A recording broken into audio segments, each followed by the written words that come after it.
Star Trek will not be presented tonight, so that we may bring you the following special program.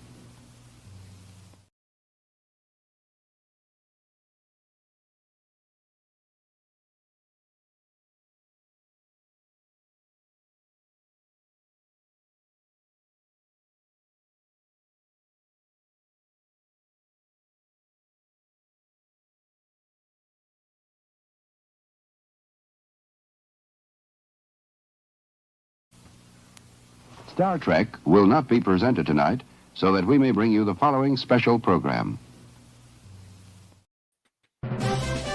Word Balloon is brought to you by the League of Word Balloon Listeners.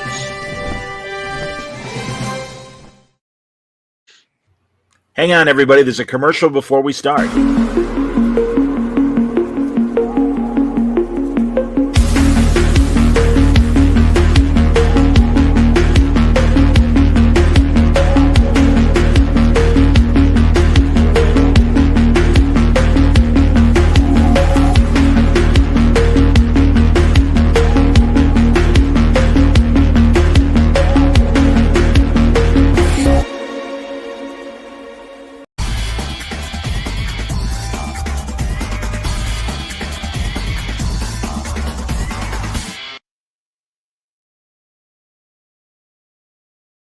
Hold on. Here we go, everybody. Sorry. There we go. There we go. Everybody's in. Welcome back, everybody. It's time for Word Balloon. Technical difficulties abound, but good to see everybody. John Suttress with you, and really happy to welcome two of my favorite guys from Dork Trek. They've changed the name of their podcast, I think, since I've been on it last. But yeah, man, from the Dork Court himself, Larry Young. Good to see you, Larry. Hey, John. How are you, man? Doing all right, man. And of course, he of the PhD, Dr. John Price. John, good to see you. Hey, everybody. How you doing? I have to say I'm so happy to see John Price. Aww. He's had a baby, two babies. Two babies. And he doesn't get to talk about Star Trek. So I'm like, if you said, hey, John Price is going to be talking about Star Trek and you have jury duty all day and you haven't had dinner, I'm like, I don't care. I'm talking stuff with John and John. So I'm ready. I'm happy to talk with regular people instead of. It means a lot. We'll have.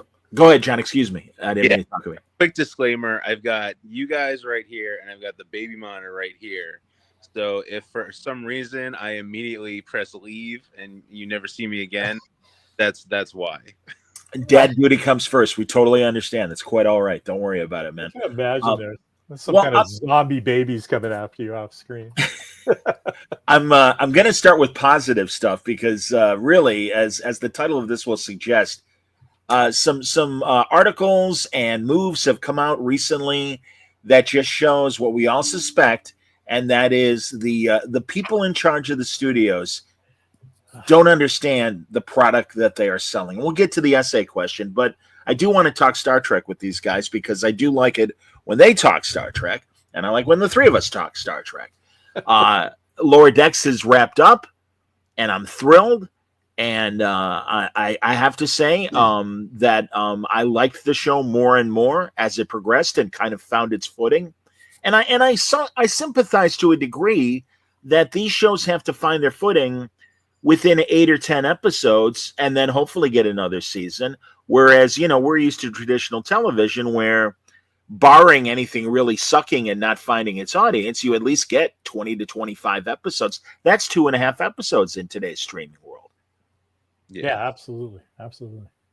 But I like where Lower Decks ended, and I really love the last 2 episodes, and that's really what I want to talk about with you guys in particular because I was good, John. I see a little slight of a dismissive nod, maybe disagreeing or. Okay, you're. He's probably like. Oh, you're watching the kids. Babies, the right? kids. Like, don't touch that. How'd you get a straight razor? No, the babies are always asleep at 9 o'clock, and right now they are not asleep, and it's the way my life goes. Because we're talking, I'll be quiet. I love Lower Decks is amazing. Lower Decks was great. The best. It's top 3, top 4 Star Treks all time. Wow. And I mean, there's only so many of them, But I love the way they ended with spoiler alert, with the multiverse thing. Love they did that.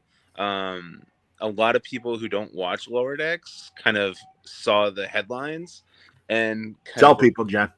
oh my god, they Discovery not canon. It's like, dude, Lower Decks has been throwing shade at Discovery literally Right, for 5 years straight, right? 5 seasons. They've been throwing shade at Discovery. Well, So I'm glad everyone caught up. so if people didn't know, there was an anomaly that was set up in the first episode of the 5th season. In episode 9, it is a gateway to other alternate realities, and they do it well. And also, we'll get into the stunt casting, but essentially, what John is talking about, if you're not up to speed, is as you passed through this one anomaly, reality would change around you. And that was something that the crew had to face, but also this Klingon ship that was in pursuit of them. And at one point, this Klingon ship changes from what we know as the standard Klingon look to the Discovery orc, purple, ridged, crappy And uniform that- look. It's only like a one frame. It goes by very quickly, but it's pretty there. It's definitely there. Well, and all the negative people towards new Star Trek are like, hey, guess what just got canceled? Yeah. Or it's not part of canon anymore, Star Trek Discovery. And of course, the people that love it, no. And again, I think the guys and I are just like, hey, we'll see how it's handled. I imagine with time, Skydance might make such a claim of, hey, it's here, it'll stay here, we're not getting rid of it. But much like the Kelvin universe, it's its own thing. So, but I want to hear you guys of other evidence. I'm sorry. I literally couldn't believe that those headlines were even happening, right?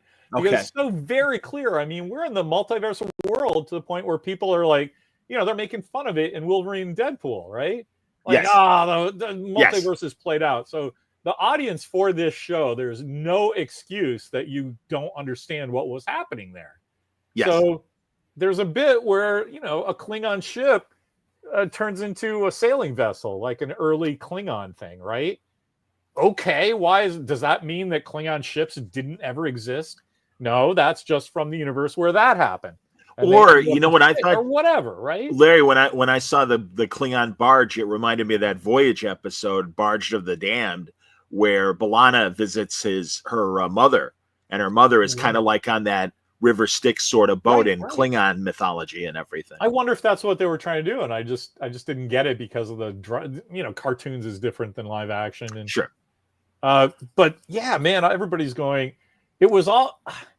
I would love to have the actual memory of Star Trek Discovery just cleansed out of my own personal brain, right? So I get the oh look, grasping at any straw that this doesn't exist and I can ignore it as a fan, but that's not the observation of an adult, right? That's somebody who's just throwing stuff out of the pram, to get attention or whatever. Well, I guess. Well, are you saying that from an audience reaction or the show poking fun at Discovery? Oh no. I love the show, and one of the best things I've heard today was you going, oh yeah, I kind of like it, and it ended up pretty well for that kind of thing. Because I remember you just did not like Mariner in the beginning. Yeah, Larry, because honestly, again, I don't understand this need to make these characters that finally the character evolved. Beckett Mariner, the lead, she just seemed like another Michael Burnham, certainly at the beginning, but even more obnoxious in that, hey, I got this whole Starfleet thing, and Starfleet sucks. I hate that I'm in Starfleet. It sucks. And it's and that's how she talks. And it's okay, whatever. Well, we're all the rest of the three of the main, cast members where, hey, we'd love to stock shelves on the Enterprise. We'd love to sweep, as I always said, when Voyager was on opposite the West Wing. And they're like, how come you're not watching the West Wing? It's one of the greatest TV shows ever. I'm like, if Star Trek made a show called Star Trek Klingon Latrines, I would be watching. That's how much I am obsessed. I have to watch Star Trek. That's Grandma's stories. Leave Grandma alone with her stories. I'm totally stealing that. That's Grandma's story. Yeah, yeah, it's a weird thing about how this is going to dovetail into the rest of the show. I know, but it just seems like the modern people who are just so crazy about filling content into streamers and everything, just they don't seem to understand what they're doing, right? They're just throwing stuff out and going, I hope somebody loves it. We got to feed the machine. And it's like, no, you have to do good stuff. And especially, like you noted, 8 to 10 minutes at a time. I mean, 8 to 10 episodes per season. You gotta make everyone count. And I think Lower Decks did well on that.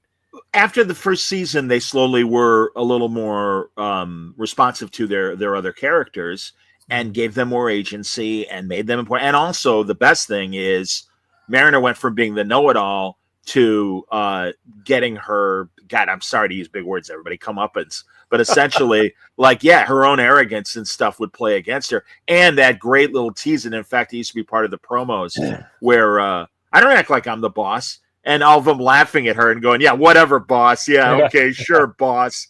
And it's true. I mean, that's Mariner's a jerk. And I mean, listen, I'm sorry, she's a jerk. And then thankfully she evolved and is less of a jerk and stuff. And I think gets now her role in Starfleet and the importance of Starfleet. So there's a lesson, fine, whatever.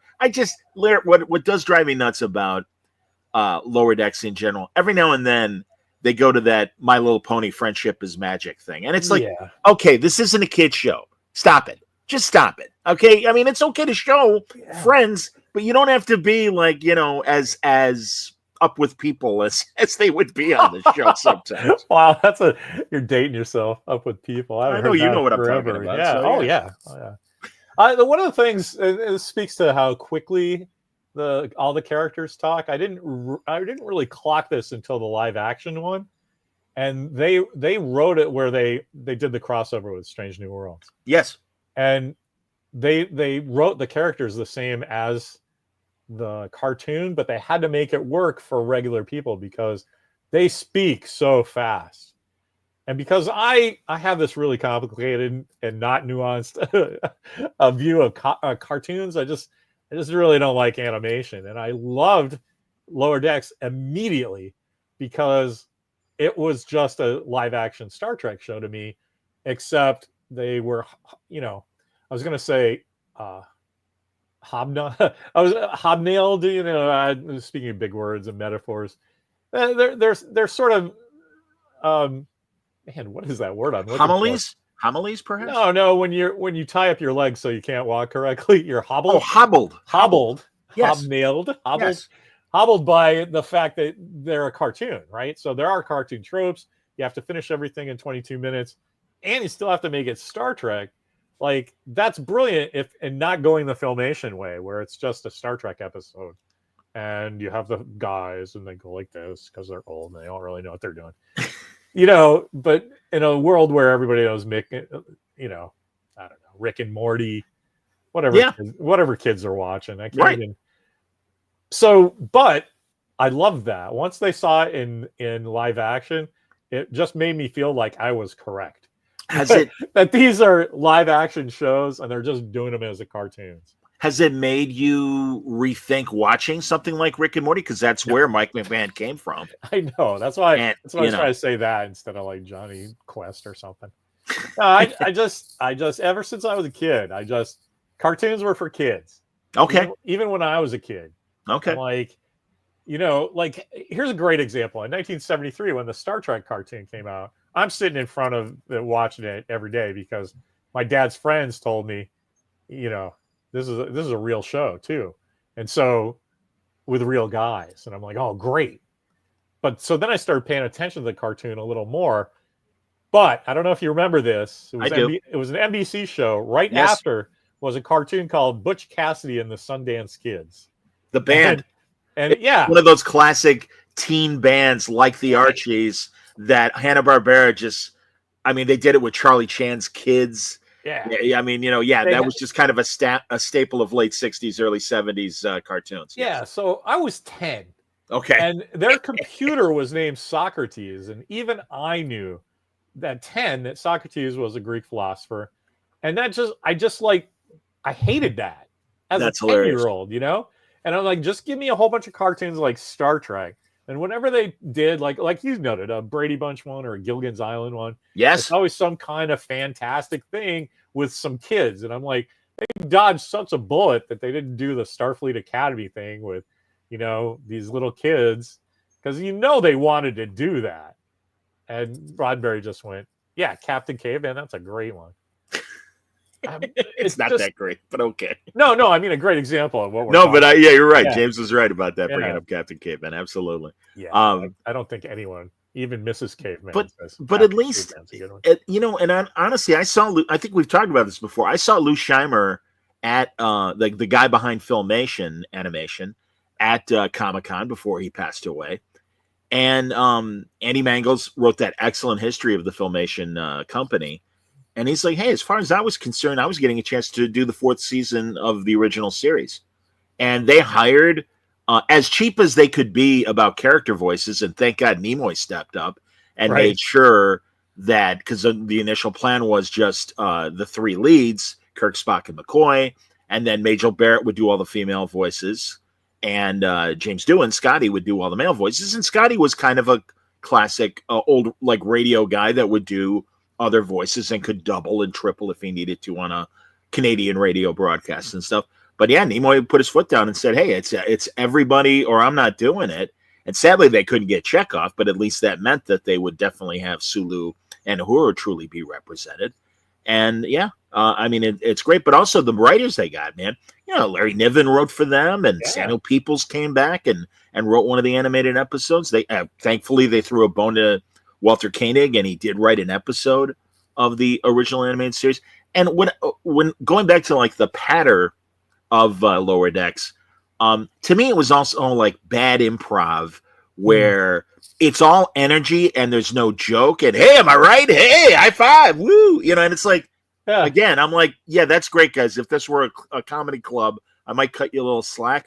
But you're writing scripted television. Maybe try a little harder. But they did. And those last 2 episodes were so inherently Star Trek. Yeah. And I loved the way they stunted and had, I don't know if John, I hope John agreed, but like all the guest stars showing up. And I know that he and I, and I'm sure you did too, we all laughed that Bashir and Garrick in this alternate universe have their gay relationship that, you know, Andrew Robinson wanted to do, but it was the 90s. And like, yeah, it might be a little too far for parts of this country to really get that right now. So maybe not. And fine, it's an alternate universe. Sure, why not? There we go. Here you go, guys. That speaks to that point, though, about everybody going, oh, we can cancel it because the modern Klingon showed up. I read so many things of people going, oh, that Dr. Bashir Garrick thing, I didn't like that. It's like, did you watch Deep Space Nine? They played undercurrents, like whole episodes, interactions between the two of them. You could read it that way if you wanted to. Sure. And so, you know, what's the big deal? So Right. they show it in a cartoon. Man, I will tell you though, you know how you said you'd watch any Star Trek, even Klingon latrines? Yes. I love the costumes so much and textiles and everything. People make fun of me that like you'd be Starfleet quartermaster, and I'm like, fuck yeah, I would. Yeah, you would. One set of uniforms, and that's it for like 25 years. We wouldn't be changing like we're Bob Mackey, but I would watch a show Bob called Mackey. Star Trek Quartermaster, right? And I loved it. I can't tell you how much I loved the I forget the actress's name from the one with Zephyr Cochrane, the stunt casting of Eleanor Donahue, the Is that original who- episode. Oh no! You're talking about Alfre Woodard. Humphrey Woodard. As Lily, So and she Lily is right from First Contact. Yes. And So my God, it's Oscar-winning Alfre Woodard, which is even better that we've got an Oscar winner coming back to do a cartoon voice. I love that she came back. That's fantastic. So most normal people have your thought. Like, holy crap, isn't that amazing? You know, what a get. And all I could do is they drew her with Enterprise uniforms with the old Enterprise patch.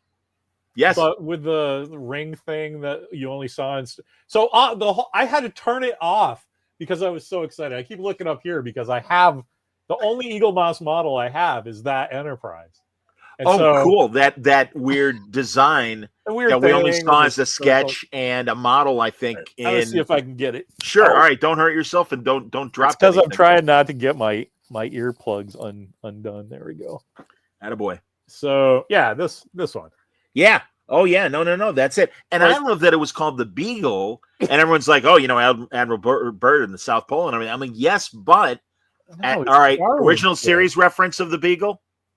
Well, I just assumed it was Darwin's ship, right? What was it? Or wait, no, that's not the ship that's in Bread and Circuses, is it? It absolutely the Roman episode. Everybody, that is Beagle. Captain Merrick, who has Oh, like a that's merchant starship, and it crashes on the Roman planet. That was the Beagle and Americus. Yes, there we go. Americus. Dun, dun, dun, dun, dun. So anyway, I don't know if you've seen, but John, me, Chris Sagasag, Yeah. Brian Shaneman, I think that's the four of us. I saw that they did a Chinese knockoff of the jacket uniform from Enterprise, Cool. and it was pretty reasonable. It was like $60-$70. I'm like, All right. dude, get this, rip all the patches off and make your own ship. And they're like, what are you talking about? And I was like, well, I'm making an Exeter, right? So I made that patch, and I got it for I think John Price. We're talking about the Enterprise patches. Yeah. Did you make one of those jackets too? That Sagasag and Brian Shaneman. Oh, yeah. Okay. So Price. There's 5 of them. So we're talking about in Lower Decks that Alfred Woodward comes back. Yeah. And instead of everybody freaking out like, what great stunt casting, an Oscar-winning actress, she's a beloved character comes back, I'm like, I gotta fucking make those patches. Holy shit. A couple comments from Mike Jones, and then I do want Price to chime in. But he says, reading about the ring ship recently, amazing design. Yeah. And here I slightly disagree with Mike. He says, I think the Lower Decks creators need to purge some of their previous shows out of their systems to find the voice for their show. I'll gently disagree, Mike. I think the show was always set up to be a parody. Yeah, I mean, it's a Star Trek parody show. It is what it is. 5 seasons, this is what you're getting. And further, I think it did find its own voice. And I really think, again, the way they set up this final season, the Klingon brothers and their whole dynamic and everything that led to those final 2 episodes, I thought was fantastic. But John, we were talking about the 9th episode and all the cast stunting. And I mean, yeah, and for us, the big surprise was Alfre Woodard coming back, Oscar-winning Alfre Woodard. But also, we agreed we liked that Bashir and Garrick could finally have the gay relationship that 90s television probably wouldn't have allowed them to have. But yeah, thoughts on 9 before we get to 10. I thought it was great. I mean, I loved it. I I was just surprised that everybody had something to say about it, because it's a multiverse story. Of course, there's a multiverse story where the 3 of us are gay, right? It doesn't like ruin mythology if you do that. It's just it's an imaginary story, right. And this is just a classic example of like you have to be an informed hater, right? Like all I saw to that. Before I saw the episode, all I saw online was like, oh, Star Trek finally did it. They finally made Garrick and Bashir gay. And then, of course, you got all the people on Twitter being like, oh, I can't believe they did this, blah, blah, blah. And then you watch the episode and you're like, oh, it's a hologram and a multiverse. Like, what? Really? I want to know how they're gay, right? Hey, how does that work exactly? But yeah, whatever. It's That's cool. just the San Francisco talking. Nope. I don't read that and think, oh, what a friggin' perverted thing on my television. I'm like, no, that's hilarious. Yeah, exactly. Exactly. No, it was fine. I love that they brought Curzon back, and that was a great idea.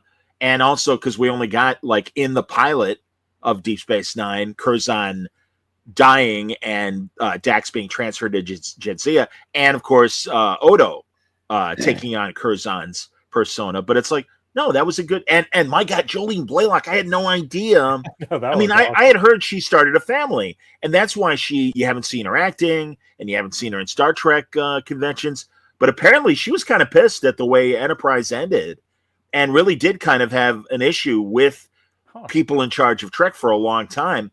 And by the way, and one of the Sean Fennick, who does, I forget the name of his YouTube show. But he's like, hey, doesn't this open the door for Jolene Blalock to come back as T'Pol on Strange New Worlds? Because the math works that she could be 100 years later. Oh my God. Wouldn't that be fantastic? And she would kind of look like maybe it's only about 20 years later. Absolutely. That completely works. Wow. I think that's great. I was watching that episode, and the one thing that regular cartoons don't do to me for me is to make me get my iPad, and like I will watch Lower Decks, like, and sometimes it takes 3 hours because I'll watch like 10 seconds and go, oh my God, who is that? And then I just get lost on Memory Alpha, and I did have to look that was actually Jolene Blalock, and I was very excited. This girl is killing me. She's never been awake at 9 o'clock in the It's all right, Johnny. It's okay. and she just keeps Which waking. one is it, Alice? Don't worry, man. I'll be back. All right, no worries, Johnny. It's all good. Don't sweat it. I love that. But I understand. What's that, man? I just was gonna say I love he has that challenge of like, because Got to juggle. No, Yeah. man. I truly, Lair, and I miss Dan podcasting with you guys as well. me too. And I'm sorry that Dan doesn't do it anymore, because I really do think Dan, not only Star Trek, but also I've watched several of his comic book interviews. No, he knows what he's doing. Yeah, he's great. But also I always appreciated his odd take on like, oh, the Federation is really just after everybody's, natural resources. And that's why they want, every planet to join it. I'm like, no, man, it's the Peace Corps. You got to remember when this thing was made. This is, what? And he's like, yeah, they're still taking the dilithium. I'm like, all right, I hear what you're saying. And I love that. Again, I love anybody who comes with that kind of interesting take on what they're watching. Well, and this is what I'm getting from it. That's the cool thing about Star Trek, though, is that they will have something like that, and you can read it 3 or 4 or 5 different ways. It's like, but I don't think they do that in modern Star Trek. It's very like, oh look, this guy is bad. We better help him. Oh, we can't. Like, better cry. Although I will tell you, I've been watching Hell on Wheels with with Anson Mount. Anson Mount, Common. It's very, very good show. That's cool. What's it streaming on, Lair? Oh my goodness, you would have to ask me. Don't worry, I can look it up. It's Amazon. I believe it's Amazon. Okay. But we have everything because we're a media family. So I never remember what's on where. But I watch that show and I keep thinking, oh my God, like I totally see why they cast him as a Starfleet captain. Because man, that guy has Star Trek all over his face. And they ask him to do crazy stuff in that show, and he does it, and you believe it, and that's really all you want out of your main actor, right? And so, no, it's not the. Go ahead. I was just gonna say, honestly, I want to follow his career now. Well, I think all the actors on all the shows, and I include Discovery, as much as I have my issues with them. Sanina Martin Green's a fantastic actor. Anthony Rapp is a fantastic actor. Go down the list. Same thing with Strange New Worlds. Again, it's always about the writing. And as we get to my frustration with the studios and what we're learning lately is they don't even recognize that it's a problem with the writing. We'll see what happens with Paramount now that Skydance, I mean, that deal is still being kind of finalized. And while they have some influence, I don't know how much they have. And again, for people to take the joke of showing a Next Generation era Klingon turn into a Discovery Klingon and going, that's it, they're alternate, therefore.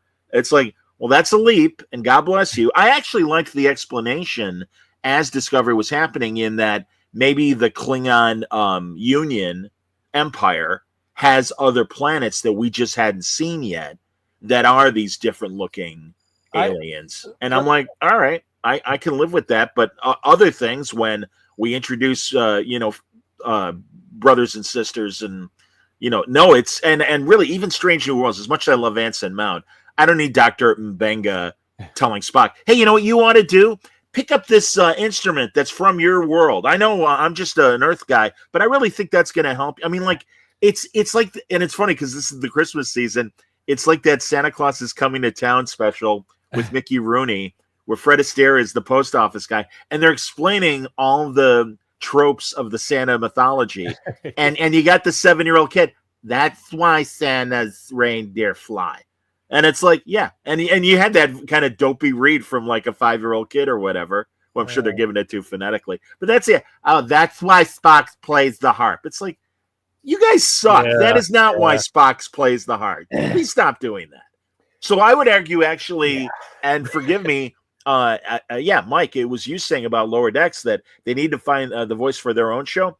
I think you're talking about Strange New Worlds in some cases. My God, now, and especially when you include now Scotty, and that Jim Kirk is on every season, it's like, all right, half the original cast now, and the original characters are Strange New World characters, and that's why, oh my God, the Gorn, they've got all these people. Who are they going to kill? It's like, well, they're not going to kill Scotty.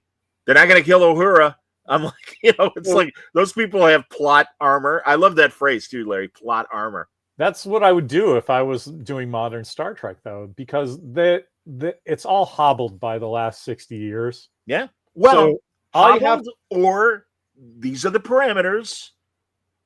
okay, but There when are I, hundreds of novels, hundreds of comics that all can play and color within the lines. And I can appreciate, because I think Next Generation faced that challenge as well when they came on the scene in the 80s. But it's like, hey, if you're going to make Star Trek, please make Star Trek. but that's what I was going to say. They're saddled with, this might be a better one for how I personally feel about it, that with Captain Pike, that he's going to die in 10 years, right? Right. I would just ignore that. I would kill Jim Kirk like 2 episodes from now, just to make everybody go. Well, alternate universe, yes. But is it right? Well, this is again, the we'll story see. that we're telling, right? So that's your thing about writing, is that the studios are coming in from above. Like, I guarantee you, every writer on every Star Trek has written a fantastic episode that by the time it got to air, because of the way the modern stuff is, that everybody's shitting on it, turning it into this generic pablum that won't offend anyone, and or makes a point that they want to make that no one really understands, because they're all just trying to impress their friends or something. And so that's why I would be like, no, just kill Kirk. Now what? Right? Now write a good show. That's what if I was running things from above, like Alex Kurtzman, I wouldn't be like, this has to go the way I want. This has to go the way no one fucking expects at all, because it's Strange New Worlds, new life, and new civilization. And that, I'm sorry, that's what gets me all anxious. That's why I loved Lower Decks, because we talked about the Mugatu episode, where there's like 4 serious Mugatu jokes that you have to know that episode to even get, right?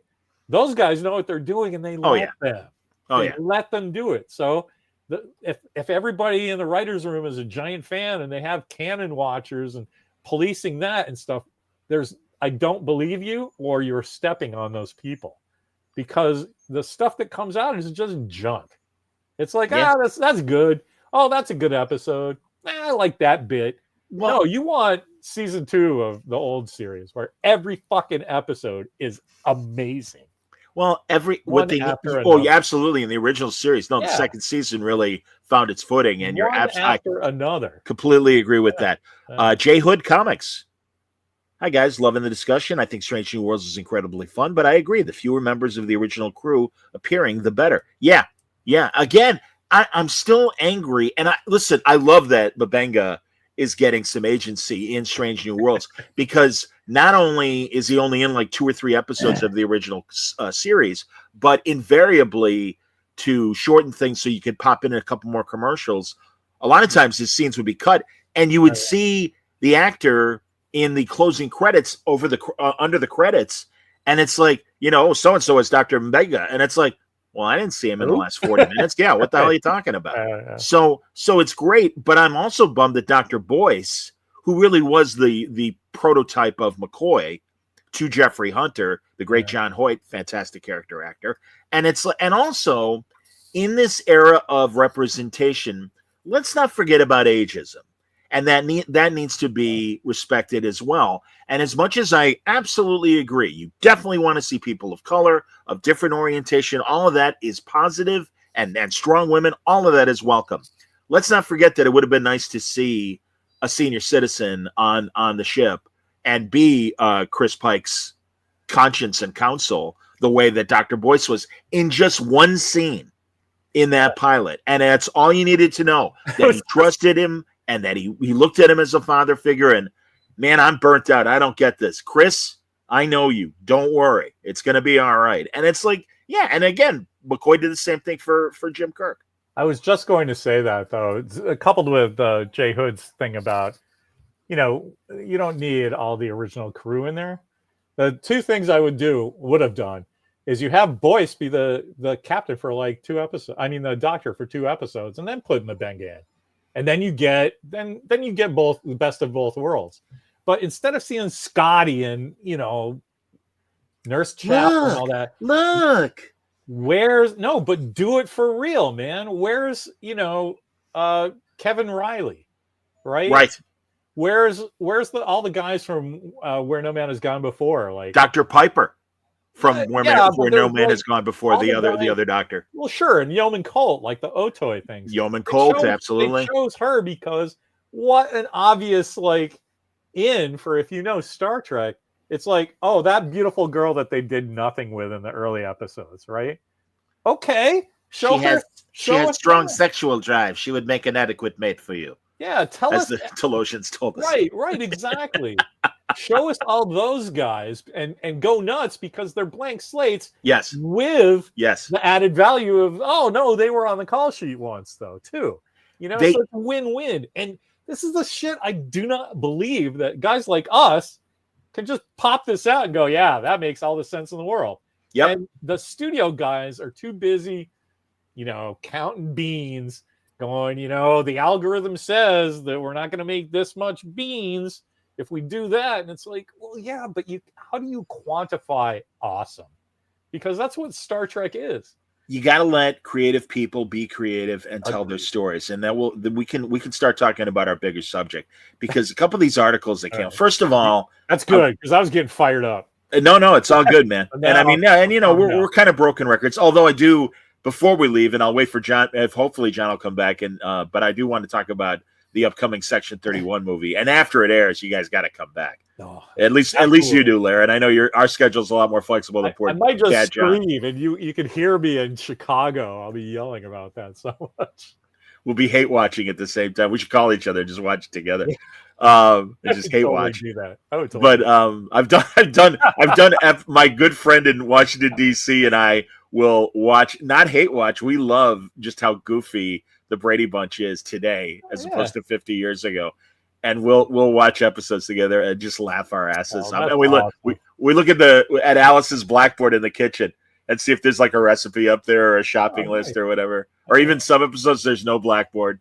So anyway, this earlier last week, Amazon, it came out that Amazon and Eon Productions, the James Bond people, head by Barbara Broccoli and Michael Wilson, who are brother and sister, and Cubby Broccoli, the great half of Eon, the original James Bond film people. When Amazon bought MGM, obviously one of the big things was to have access to and be able to make Bond movies, and they were very excited about the prospect. It's been over 3 years since Die Another Day, and apparently the reason why it's been this long is because they're kind of at loggerheads with the direction for James Bond. And I'm thrilled that the deal that Eon had with MGM and now has with Amazon is you can't do anything unless we say it's okay. And thank God Barbara Broccoli is being very careful about keeping the flame of James Bond and going, no, James Bond is a man. I don't know how to break it to you. And by the way, James Bond needs to be British. And by the way, that means he could be a gay man. He could be a man of color. I keep saying Idris Elba would make a fantastic James Bond. I truly believe that. I think he'd be amazing. But again, there was a great article about this, and apparently, again, this is anecdotal, but supposedly there was a meeting where Broccoli was meeting with a bunch of Amazon people, and some Amazon executive said, I never really considered James Bond a hero. Well, then you're in the wrong business. Get out of the meeting would be my advice. Thank you, though. That's what all these studios need to hear. Somebody that does that. I like both Matt Shivers, who, by the way, made an awesome family heirloom for us for Christmas like 8 years ago. I didn't do it this year because we've been very.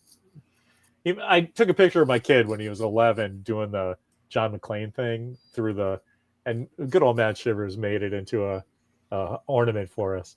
And there's a fake fight every year. Who gets to hang it? But it's always Walker. But does it go first or last? And that's the only fight we do. It's like you can't put it up first. You have to pick the best place for it after everything else is done and move stuff around and put that up there. But anyway, he's right. That Idris doesn't want it, and Mike Jones is right. That Idris is too old anyway. Yeah, well, I agree. I disagree with the too old thing because, if anything, and I'm not saying Idris Elba is going to be there for 10 years, although they could do it. I do think that Idris Elba still has the sex appeal and gravitas to do it. And also, I think Timothy Dalton, as he got older, would have been a much better Bond 10 years later, or even 20 years later. As much as I did like him in License to Kill and Living Daylights. I just write him another part. I don't understand that. I just think he doesn't want to do that as an actor because, and that's fine. I totally get that. It's like every time, the song "We All Got It Every Night." You know that song. When my baby smiles at me, I go to. I don't know. There's some dumb song that James. I was reading. Every time I hear it, though, James Gunn said.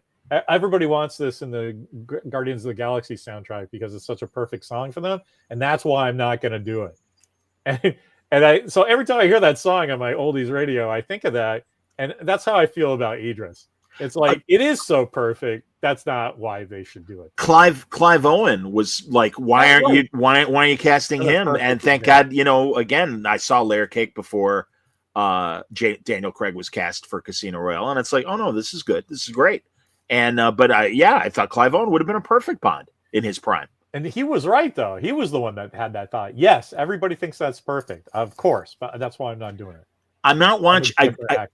I just started watching one of the Icon documentary series that Brian Volk-Weiss made. He did one for Marvel movies, he did one for Star Wars, he did one, and he did one for Batman, and it's on Amazon Prime.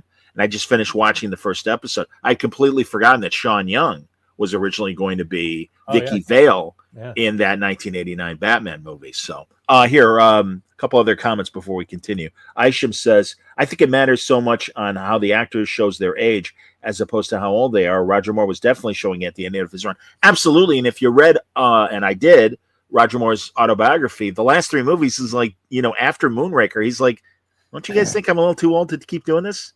And they're like, again, no, because our focus groups say, you're making us money. No, please come back. Here's more money. And he's like, well, all right, I'll take the money.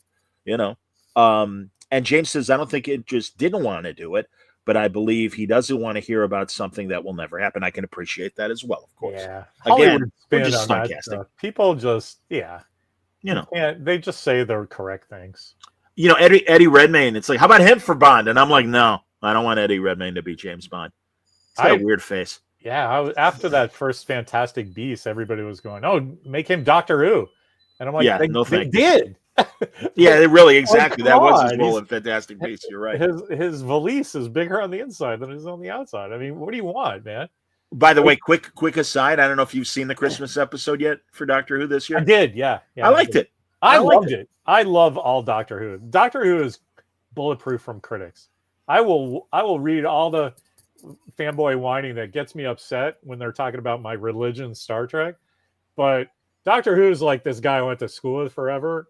Yeah, no, I'm going to take his call, So I'm good with Doctor Who. The entire thing is predicated on, you're not going to like it at first, but when he leaves, he's going to be your favorite and you're going to be sad. I got to admit. Where are you on that continuity? Like wherever the actor is, right? Well, Ncuti, I thought I really appreciate, much like Jodie Whittaker, I appreciated Ncuti Gatwa's casting.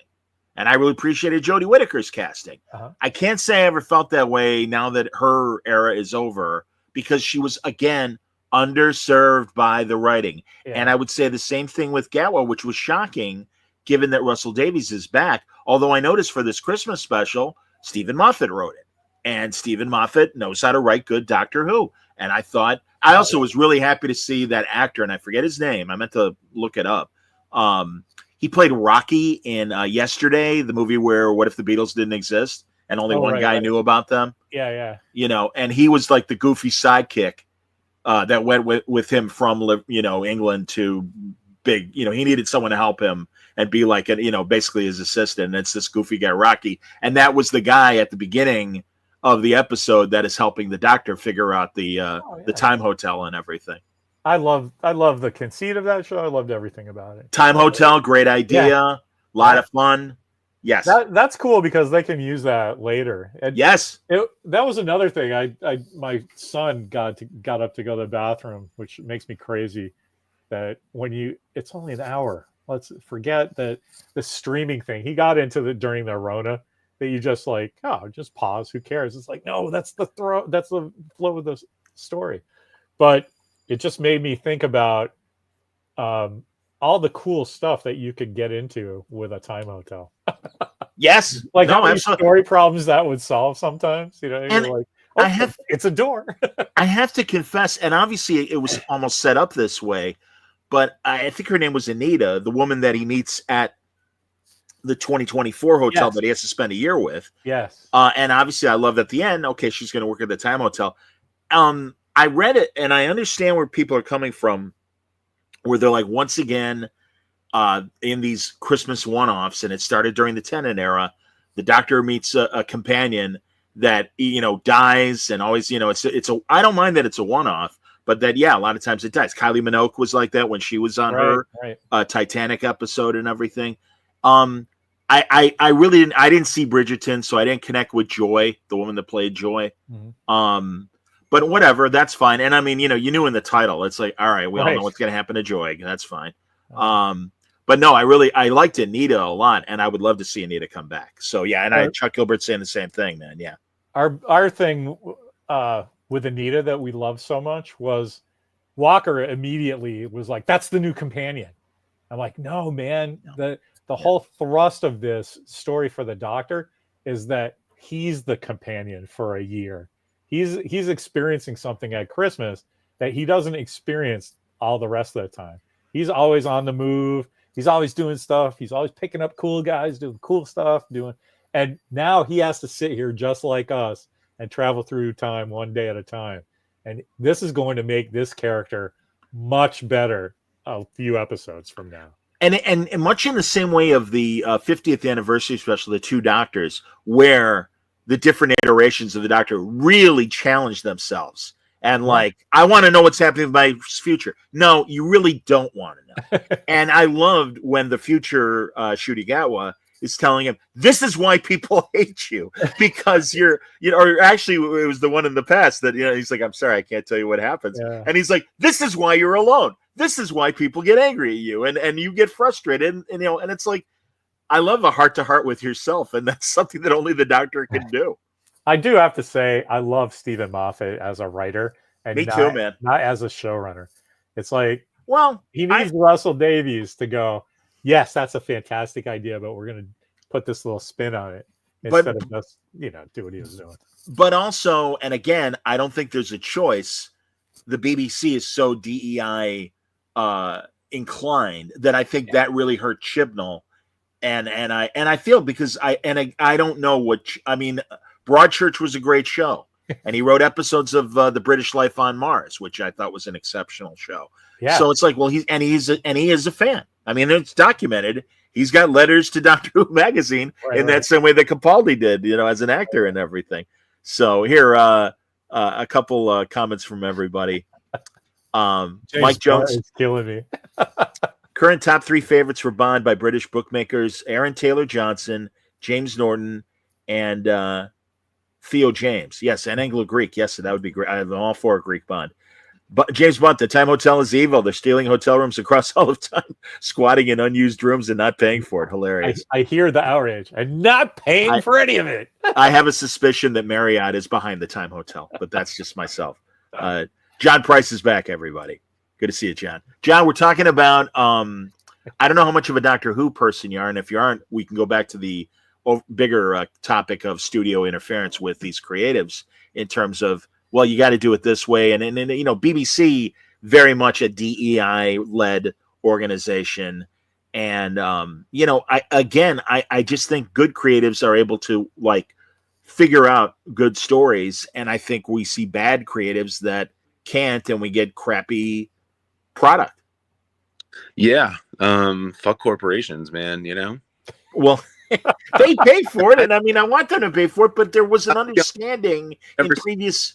Sorry, Johnny, but real fast, there was in previous generations, the moguls would let the director and the writer write their script, and by all means, greenlight it or don't greenlight it. But there's, and we can get into it with Sony and the Spider-Man comments that the outgoing Sony CEO made about Madam Web, and how it's really a good movie. The critics are who screwed us over. Look how well it did on Netflix. And it's like, hey, dumbass, just because they show up to your play doesn't mean when you're leaving that they liked your play. I just think it's funny about streaming that they're like, well, look at how this ancillary thing that it wasn't originally made for, we lucked out. Like, that's how I always felt about cult movies when they'd be like, oh, they found their audience when it went to Blu-ray. Like, okay, sometimes that's great, but most of the time, that's just how they're spinning it, right? And so the same thing's happening to, I guess Red One. I was paying attention because it's the holidays, and that was supposed to be an Amazon a theatrical release last year. Because I know Amazon was like, I don't know, this thing with The Rock, and let's just put it back a year. And then when they had a year to think about it, they're like, oh, you know what? I guess we could put that as a theatrical movie, but it was on Amazon Prime like a week later. So it's not like they understand that there are two different audiences and they want to serve them at the same time.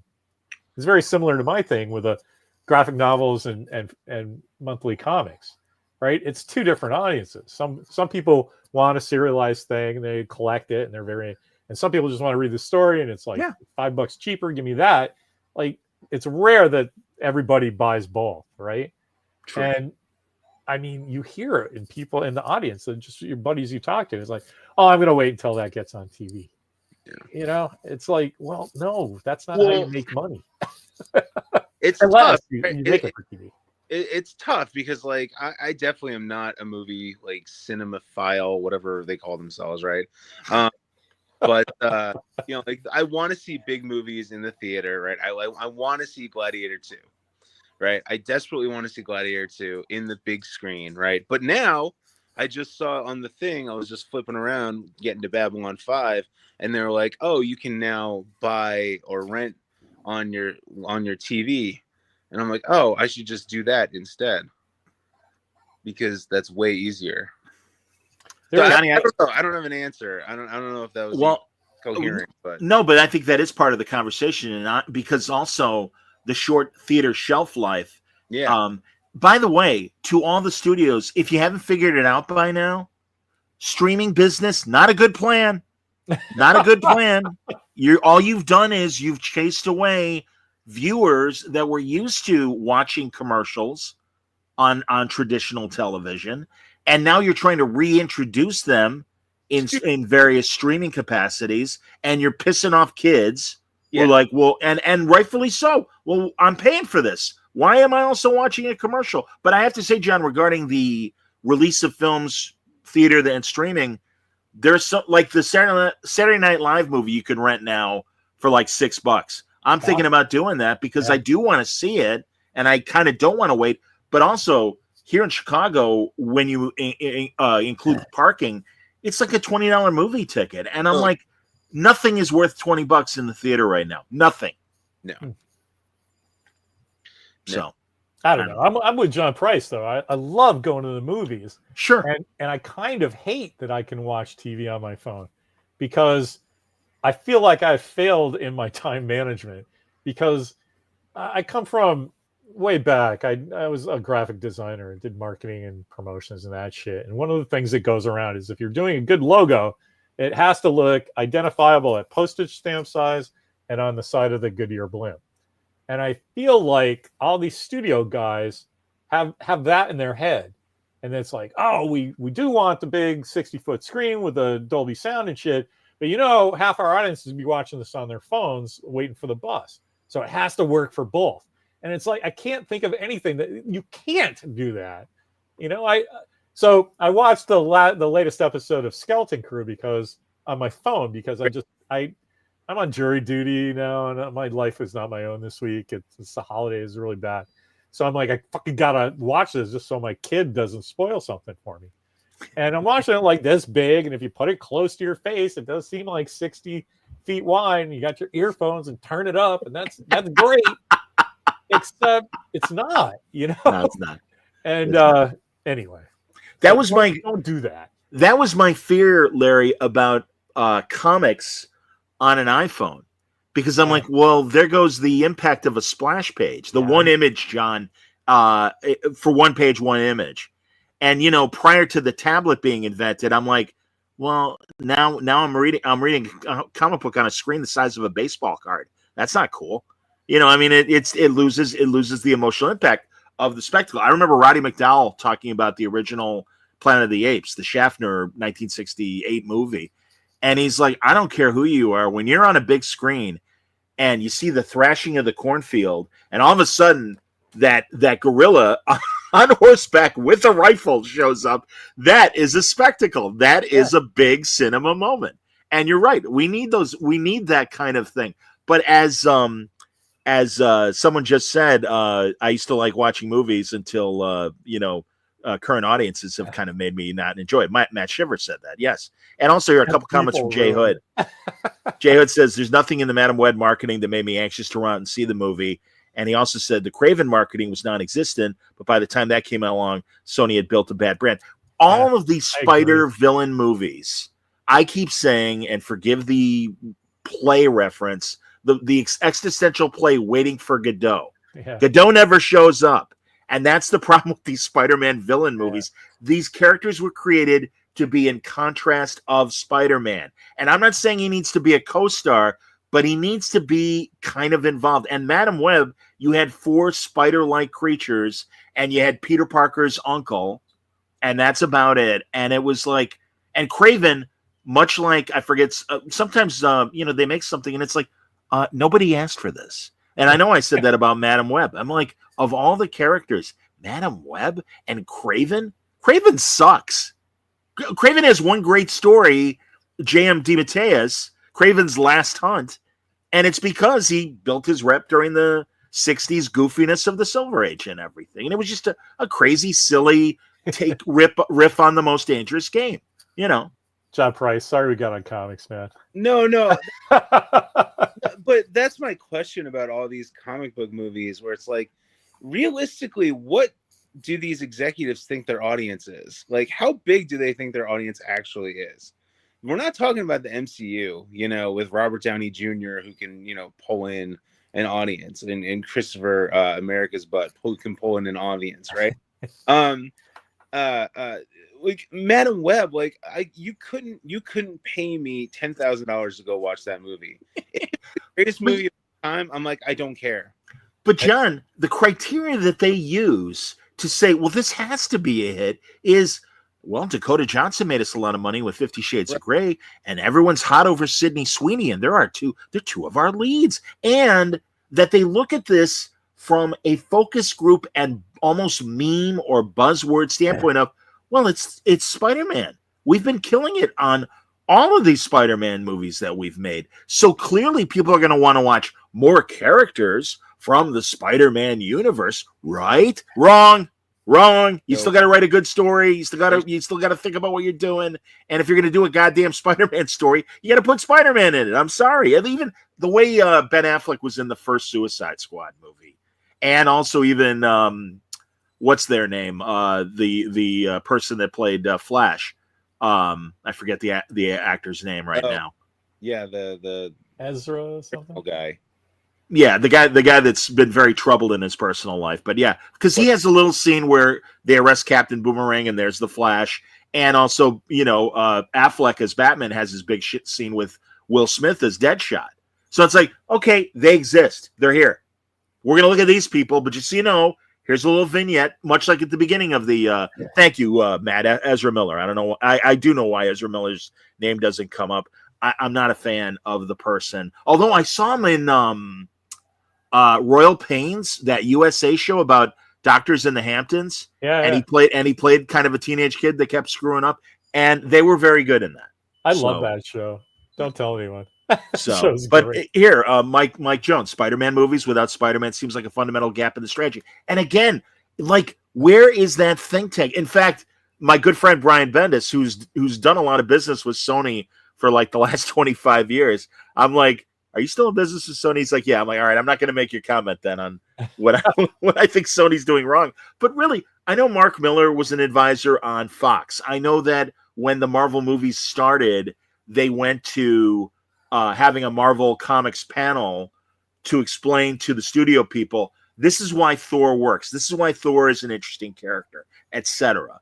And they did that for several of the, for like the first 5 or 6 years of the Marvel Cinematic Universe. And Fox had that relationship with people like Mark Miller for their X-Men movies as well. And so, okay, here's a comic book person Tim Miller just understood why Deadpool was fun and interesting and why it would work, even with a $60 million budget, So that's the thinking, though, to go back to your bit about they cast things by focus groups and memes and stuff, but which is fine. You can totally do that. That's honestly how they used to do it in the old days without the memes. They would package guys together, except this thing has been lost in the modern days that all of these guys who make the decisions have deferred to the algorithm, whatever that means, right? Right. Because they don't understand, like, yes, oh my God, Dakota Johnson in a show and Sydney Sweeney. I get that. Even old man Larry would be like, I'll check that out. Sure. But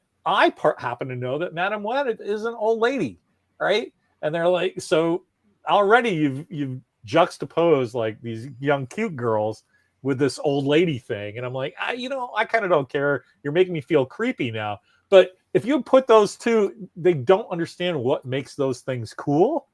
So if you look at Sydney Sweeney, because she's doing it right, you take a look at what makes it cool. She's in on her own joke, like William Shatner. So what's her big thing coming out? Barbarella. Yeah, that's right. going to be $1 billion movie. Yes, it is. So you can't say, oh, that's the new hotness, so put it in this new thing that we have kicking around.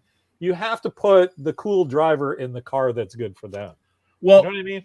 A couple comments from the people, and then I do want Johnny to chime in. Johnny, I'm glad you're back, man. And again, we understand. We totally understand. Mike Jones says Spider-Man movies without Spider-Man seem like a fundamental gap in the strategy. Isham says, I'm also wondering if this is an attempt to try to profit off of Spider-Man's intellectual property without co-producing with Disney. Regardless, that's why they did it.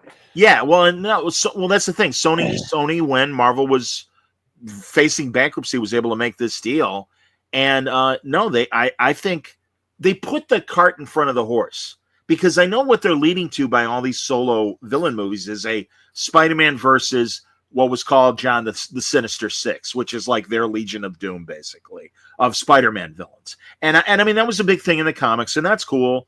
But you almost needed to start with the Sinister Six and show us all these villains, and then maybe if you want to show that, well, they're more antagonists rather than villains, now you can make your own movies with them because you've shown them with Spider-Man, so we have an understanding about these characters. It's not organic the way they're doing it. No. Sony and DC did the same thing, thinking, oh, Marvel did it, it's going to be easy, and didn't realize what Marvel did. Right. So, whatever. And then Matt says about, because he's like, this is what I always thought about Gotham. Batman without Batman made no sense to me, yet it kind of grew on me. Mike says 100% Gotham was another, at least they had Teen Bruce to tease us. Well, yeah, that's the thing. Bruce and Jim Gordon were there in Gotham. I'm not a big fan of Gotham because, again, it felt like poor man's Smallville, that, my God, it took us 10 years to get, Tom Welling in the suit. And even then it was just the shirt. But thank God we got there. And even I will say, when he was the Blur, at least he had that red leather jacket that had the ass on it and stuff. And it's like, all right, that's fine. That could be his Superboy costume. Hey, what did you think And really, John, I don't know if it interested you at all. Larry, did you watch Superman and Lois? I didn't watch Okay. Smallville. I didn't watch Gotham. I watched the first couple episodes of Gotham because my friend EJ Fettis liked it. And I just, it's the stuff where they put out stuff expecting you to care and not making you care in the audience. And I'm so old now, I can tell it from the ads. And that's why I didn't even think for a second about going to see Madam Web, because I was like, well, that's just churn. That's stuff for people to talk about, not go see. But we spent so much money, and why? Wait a minute. This is the Spider-Man universe. Everything we're doing with the Spider-Man universe is working. Well, not. And also, they point to the success of Venom, to which I would say Venom is fortunate because it is this evil Spider-Man uniform. Plus, they had Tom Hardy, and they introduced Venom in Spider-Man 3 before going to the solo movie and stuff. So those kind of things, it's like, oh yeah, remember this guy? And also, he's a really great actor. Well, now he's in this, but the subsequent sequels obviously underperformed. Oh, what, a Venom? No, the Venom sequels did better than the first one. I don't believe. I don't know. Money-wise, yeah, man. I just read this because. All right, I'll defer to you if you read it. I thought I'm with you on Venom. Well, I might be mistaken. I don't know, but I'm with you on Venom because I feel very similar to what it should be, that nonsense. But one day I was sick and it was on TV and I'm like, all right, I'll watch it. And then it's the first couple minutes. It takes place in San Francisco. So I'm like, all right, I'm not feeling that great. Taking place in my town. This will be great when they do shots of the going into this street and ended up 5 bridges over. Now I'll go, hey, fuck this movie. And I was charmed. I was literally charmed by that movie. I loved it so much. I couldn't wait for the second one. For a character that I kind of actively hate. I think it's stupid. But man, those movies, you don't have to know anything about the comics to enjoy it because it's a guy who's got this big alien guy in his brain and they do crazy shit. Like, you know what? Yeah. That's perfectly fine for 3 movies. The one bit I'm sad about is they're going to try to put him in the MCU. And I'm like, do we need this? Do we really need Venom? You know, the co-creator of Venom, Dave Michelini, and I did a panel with him at a comic show once. And I'm like, you know, and this is right at the height of the movies. I'm like, what did you think of the Venom stuff? He's like, I can't stand it. He goes, he's not a hero. He goes, the guy I wrote is not a hero. He's a villain. He is a villain. Exactly. He is a Spider-Man villain. Pete had the symbiote and realized what was happening to him. He had to reject it. This guy will be happy to take the symbiote because he's hated Peter Parker on the Bugle for years. And it's like, yeah, that makes sense. And I hate, much like, and I'm glad you're back, John. We should talk before you have to go back. Section 31 and the Giorgio movie. I'm with you, John, and I'm with you, Lair. Yeah, I don't even want to watch that. Oh, she's fun. She's a bad bitch. And it's like, no, she's a villain. She eats people. She hates Saru's species. I'm like, no redemption for a cannibal. I'm sorry. Ask Armie Hammer how he's doing. It's like, no. You don't even have to go there. I mean, eating people is bad, right? But why does Starfleet have a Mission Impossible team, right? I mean, it just doesn't work. A secret Mission Impossible team. I don't like the premise. I reject the concept. How about all the actors in it? I hate everybody working on it. When the Sharon half black, half white character showed up, did we all just go, "Oh, F you"? And also, again, this is Sharon. There are only 2 survivors: Frank Gorshin and right. Who's this guy? And that other character actor that I love from the '60s. I can't remember his name, but I love that guy. And it's like, again, well, maybe somebody left Sharon before their planet was destroyed. It's like, reach. No, you saw a meme of Frank Gorshin. That's Rob Burnett and I just a couple of weeks ago, we were talking about this. All the new Star Trek people, they know memes. They know "Beam Me Up, Scotty," "Live Long and Prosper." They know the salute. They know Captain Kirk likes to kiss green girls. Yeah. And girls in tinfoil bikinis with great bodies. Who doesn't? Angelique Pettyjohn. You guys know Mr. Skin, of course. Oh yeah. Mr. Skin is a Chicagoan. And I'm like, hey, Angelique Pettyjohn from Star Trek. Give me the dossier. And he's like, "You're the only person that ever asked me about Angelique Pettyjohn." Oh my I'm like, god, that just means all the old people don't have internet access, right?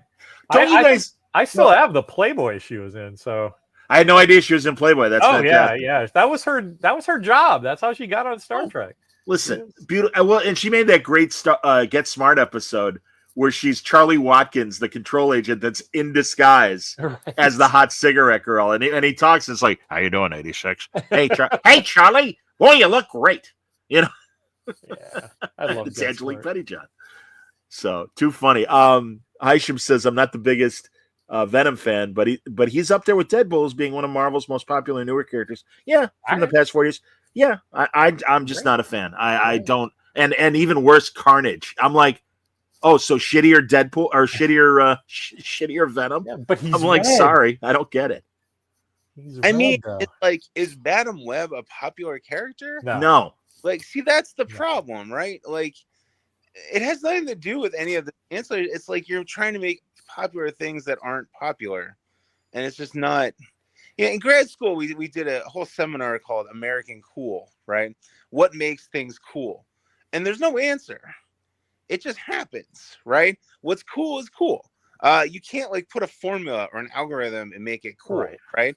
It's the same with like what goes viral. You have no idea what's going to go viral, right? So like these guys, they're trying, and like, so like realistically, what are your expectations when you put out a shitty movie that you know is going to be shitty? Like, are you expecting a $4 profit or a $4 billion profit? Because it's not going to be the $4 billion one. Like, I don't understand like what they're. I don't have any in particular insight, but like whenever stuff goes. I'm sorry, John. What were you saying? Well, I just mean like if you know a movie's gonna fail and then the movie fails, you can't say it bombed. Like it just did what it was supposed to do, which was bomb. But yet this Sony guy is like, I'm telling you, Madam Web is a great movie, and it's like, no, really, you're not paying attention. You're paying attention to the algorithms, and again, well, it was huge on Netflix, and it's like those are people entering the door. Ask them how good it was as they're leaving the theater. That's a good point. Guys, boxing. The third Roberto Duran, Sugar Ray Leonard movie from fight was a massive event. It was a shitty fight.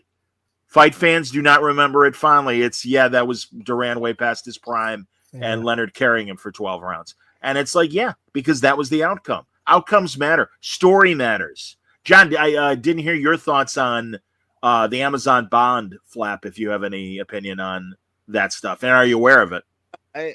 I love James Bond, like as a character. Like it's my father's favorite like character. Like, sure. So I was inundated with James Bond my whole life, like growing up and everything. And I'm just really sick of James Bond. Like, just leave it alone for a while.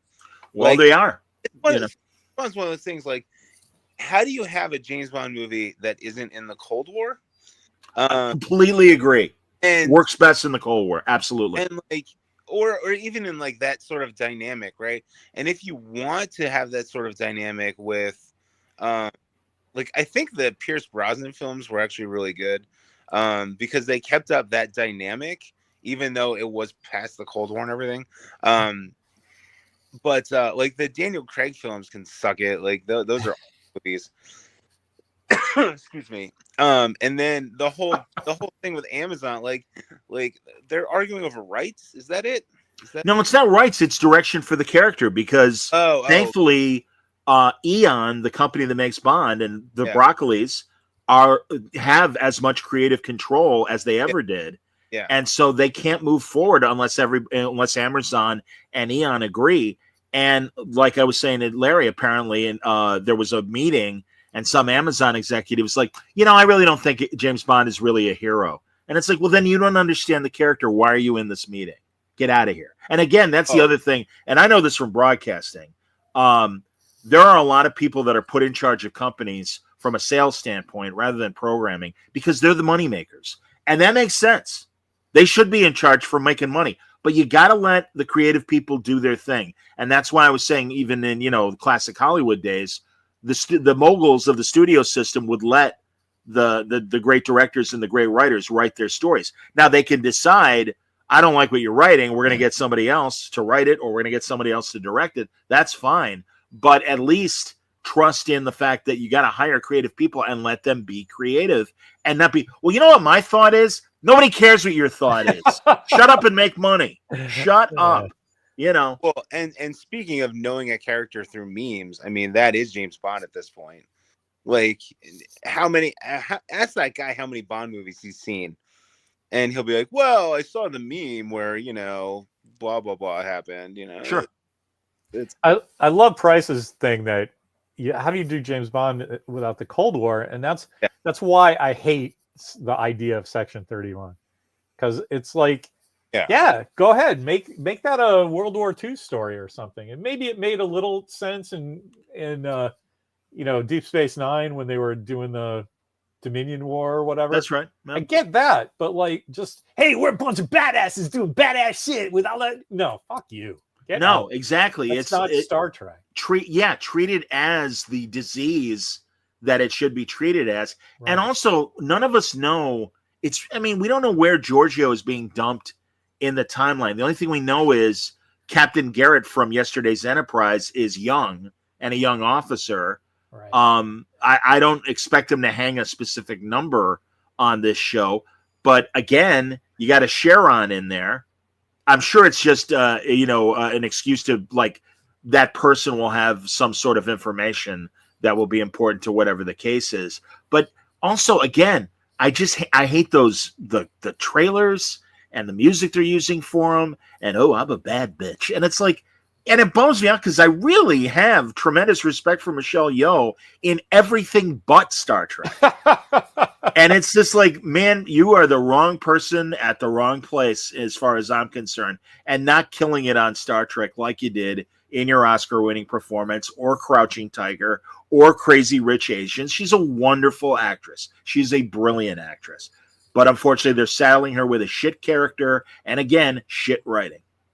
Hey, Dr. John, I know you're you know when was the Enterprise C? Do you know the year that Captain Rachel Maddow or whatever? Do you know what year that is? They went back to, that they represent. So it gets destroyed in.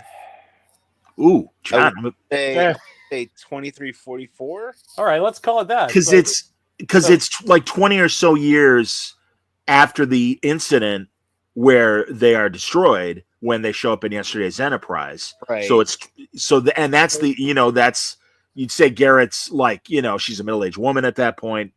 Yeah, so that seems to me that's when the Enterprise B is, right? Section 31 has to be around the year that Kirk went into the Nexus. Say it again, John. So they pull a lot of bullshit with the Enterprise B. They try to say that it's 2293, which is the same year as Undiscovered Country, which is just impractical. But so yeah, you've got a good 50 years there to play with between the 90s and the 40s. Well, I don't even mind them examining that wilderness period between. No, that's awesome. Yeah, original series and Next Gen. No, why not? I was just trying to call it because that actress, for the young actress, is around 24 or so, right? Oh yeah, she looks like a kid, definitely. Yeah, so you figure if it's 20, would you say 2244, 2344? 2344. Yeah, so then just take 20 years off and she's 24 years old. Right? She's 44 when that Sure. happens, just for cocktail napkin math. And then she looks about 24, so call it then. But then that's weird. Like, why isn't Chekhov and Sulu in it if you're gonna be doing all that?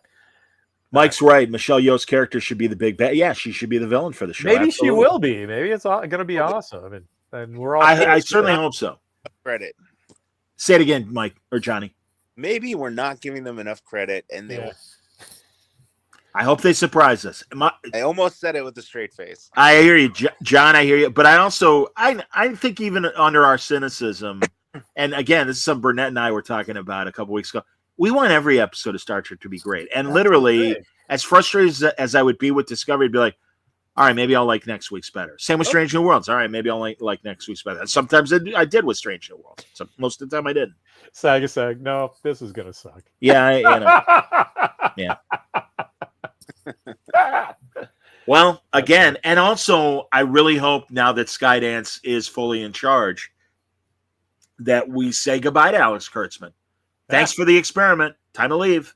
But we'll see. I mean, again, and I don't even know if some of that, his deal with Paramount carries over to Skydance owning Paramount, because Sony is able to make these crappy Spider-Man movies because they keep making them. When they stop making them, that's when the option might come up, and Disney might be able to reclaim it. Someone earlier in the chat said, well, maybe they're hoping that Disney buys Sony or something like that.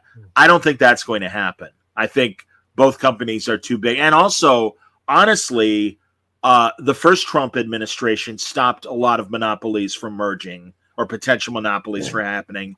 And I suspect that will also be their thinking moving forward, unless there are specific companies that are in good with the Trump organization. I have no idea. I don't know. I don't know. Disney bought Warner Brothers. I mean, that's pretty crazy. When? What? Disney bought? No, they bought Fox. They bought Fox, buddy. Fox. Oh, whatever. Yeah, they bought Fox. Yeah. Whatever. Who cares? Well, and really, more importantly, Rupert wanted to sell the entertainment side. That's what. Dude, I was at jury duty all day. I was like, Disney bought Warner's? Holy shit! Yeah, no. There's somewhere. No, and Warner's potentially might be, for sale. Stanley wants to know if we think there'll be new Star Trek movies. Yes, I do think so. When? I have no idea. And that, go ahead, Johnny. What'd you say? I would just say eventually, yeah, there will be more movies at some point in the history of man. Yeah. Yes, exactly. But don't count on it anytime soon. And I love, Star Trek 4 is going to be directed by, Noah Hawley, and it's going to be this. And it's like, until the cameras are rolling, it's all bullshit. Not even. Wait till you stand it in line, or it's going to be like Batgirl. Amen. Yeah. You're right. You're absolutely right. But that's the thing, man. I don't know how many times these guys have to get hit in the face with a bomb for them to wake up and dawn. I mean, the guy, the Sony guy, is leaving. It was an exit interview with the LA Times where he made all these ridiculous comments about Madam Web not, being a good movie, but no, it was the critics that screwed us up. Oh, God bless him. Those damn critics. What's he gonna say? No, I'm an idiot. Completely misjudged. I deserve to get fired. Maybe not I deserve to get fired, but how about a little, hey, we learned our lesson. We've had 3 spider villain movies that have all tanked: Morbius, Madam Web, and now Craven. That maybe we've learned our lesson, but it sounds like, no, we're doing, what are you talking about? Our product is great. And that's the other thing. It's a product. And it's like, Burnett yesterday was doing the same subject, and he's like, the deal is you got to take every movie on its own and not really look at it as you would market pencil sharpeners or tomato cans or whatever. It's like, no, this is a creative thing, and you really got to look at each thing individually, and is this going to work? But they're not doing that. I think they don't know what they bought, and they're treating it just like another product rather than what movies and television are. Are there demographic breakdowns? Like, do kids watch movies? I don't think kids watch movies. That's the other problem, John. You're right. Because I'm trying to think, who would these, the potential audience is probably younger people, and I don't think any of my students have ever seen a movie. Is that? I mean, I know you're being silly, but is that mostly true? It's just not a thing they deal with. I don't know. I would love to know. My kid's totally into TV and film, but his friends aren't. No. Nobody's let's go see a movie. Especially old, we don't think of the 90s as old. They think the 90s is really old. Oh, yeah. Well, again, it was, 30 years ago. Yeah. Where they were born. Yeah, exactly. Well, and also their entertainment options are so wide compared to what we had growing up. And that's why I understand when it's like, I mean, it drives me nuts that not only are they catering to that audience from a new movie and television standpoint, but also from a streaming standpoint, when you can't find movies older than the 80s on these streamers unless you really, really dig. And it's like, that's ridiculous. And again, Larry and I grew up in the 5-channel world, the pre-cable TV world. And, so yeah, we watched all those black and white movies, and we learned to find out, hey, guess what? Spencer Tracy is a great actor. Jimmy Stewart's a great actor. The women, Lana Turner, who you name your favorite actress, Vivian Lee, Elizabeth Taylor, whatever, But yeah, I don't know. A couple things from the. Go ahead, Johnny. Go ahead and talk, and I'll. I was just gonna say, like, obviously, it's not every single kid. Like, like we have a film club at our school. Right? So there's a handful of kids, but the vast majority of kids. Yeah, it's not a regular thing, right? I don't think they give a shit. Yeah. Like about any of this. Sure. No, I understand. Well, honestly, I thought Indiana Jones wasn't horrible. I didn't think it was great, but I didn't think it sucked. But I do respect the young people are like, Indiana Jones is something kind of like what John said about James Bond. Something I probably watched with my dad on TV. I don't need to go see a movie. I don't need to see an 80-year-old Indiana Jones running around. I get it. Someone asked on the chat here. Oh, here, Mike Jones asked what do you guys think? Is Trek a better property for TV or movies? Seems like TV, despite the recent evidence. I mean, it depends. I mean, a good story is a good story, no matter what the format. I think the trouble is that people in the audience are used to the serialized nature and that the unending thing, and people in movie audiences are ready for the world-ending spectacle that's over in 2 hours, right? And that's two different kinds of storytelling. And I mean, I think if you're going out on a 5-year mission, that precludes a 2-hour movie, right? So I think that there's something inherent in the setup that just makes it better for serialized storytelling. That's all. Now, it doesn't mean you can't do an awesome Star Trek movie, but everybody's got a thought about that, right? Sure. I mean, if you do a 2 hours and a bit Star Trek movie that has the same philosophical underpinnings as the TV show, then you get Star Trek: The Motion Picture, and people don't really know what to make of that unless they're a Star Trek fan already, right? Right. Where the tropes and that, like, what a big deal is that Kirk doesn't know which way the hangar deck is or whatever, like that's a giant reveal in that makes the scope big. But if you're in the audience, like, I know this for a fact because my dad was in the audience and he was like, how does the captain not know wherever he's going? And I'm like, well, it's a new ship. He's like, yeah, it's the other guy's ship, right? And I'm like, Dad, I'll talk to you later. I want to see that. Look, they have spacesuits. What do you think, John?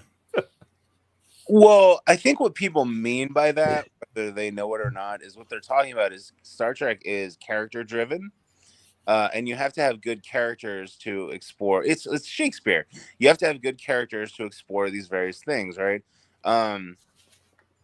You can absolutely do good characters in movies. I mean, that's, most good movies have good characters. And you can expand on that. I mean, the MCU is actually a great example of this, where you have good character building over the course of, 15, 20, 30 movies, however many friggin' movies it is. But if you're talking about just straight up characters, I think especially right now, give me an awesome 8-episode, Star Trek show and I'll love you forever, like, don't give me the shit that they gave us, but that's a whole other issue. But I think I think the streaming model is the best of both worlds, no pun intended. Where you get the shorter, it's almost like a trilogy in and of itself in terms of like a movie scope, right? It's like Picard season 3. Picard season 3 is like the perfect streaming style Star Trek show, right?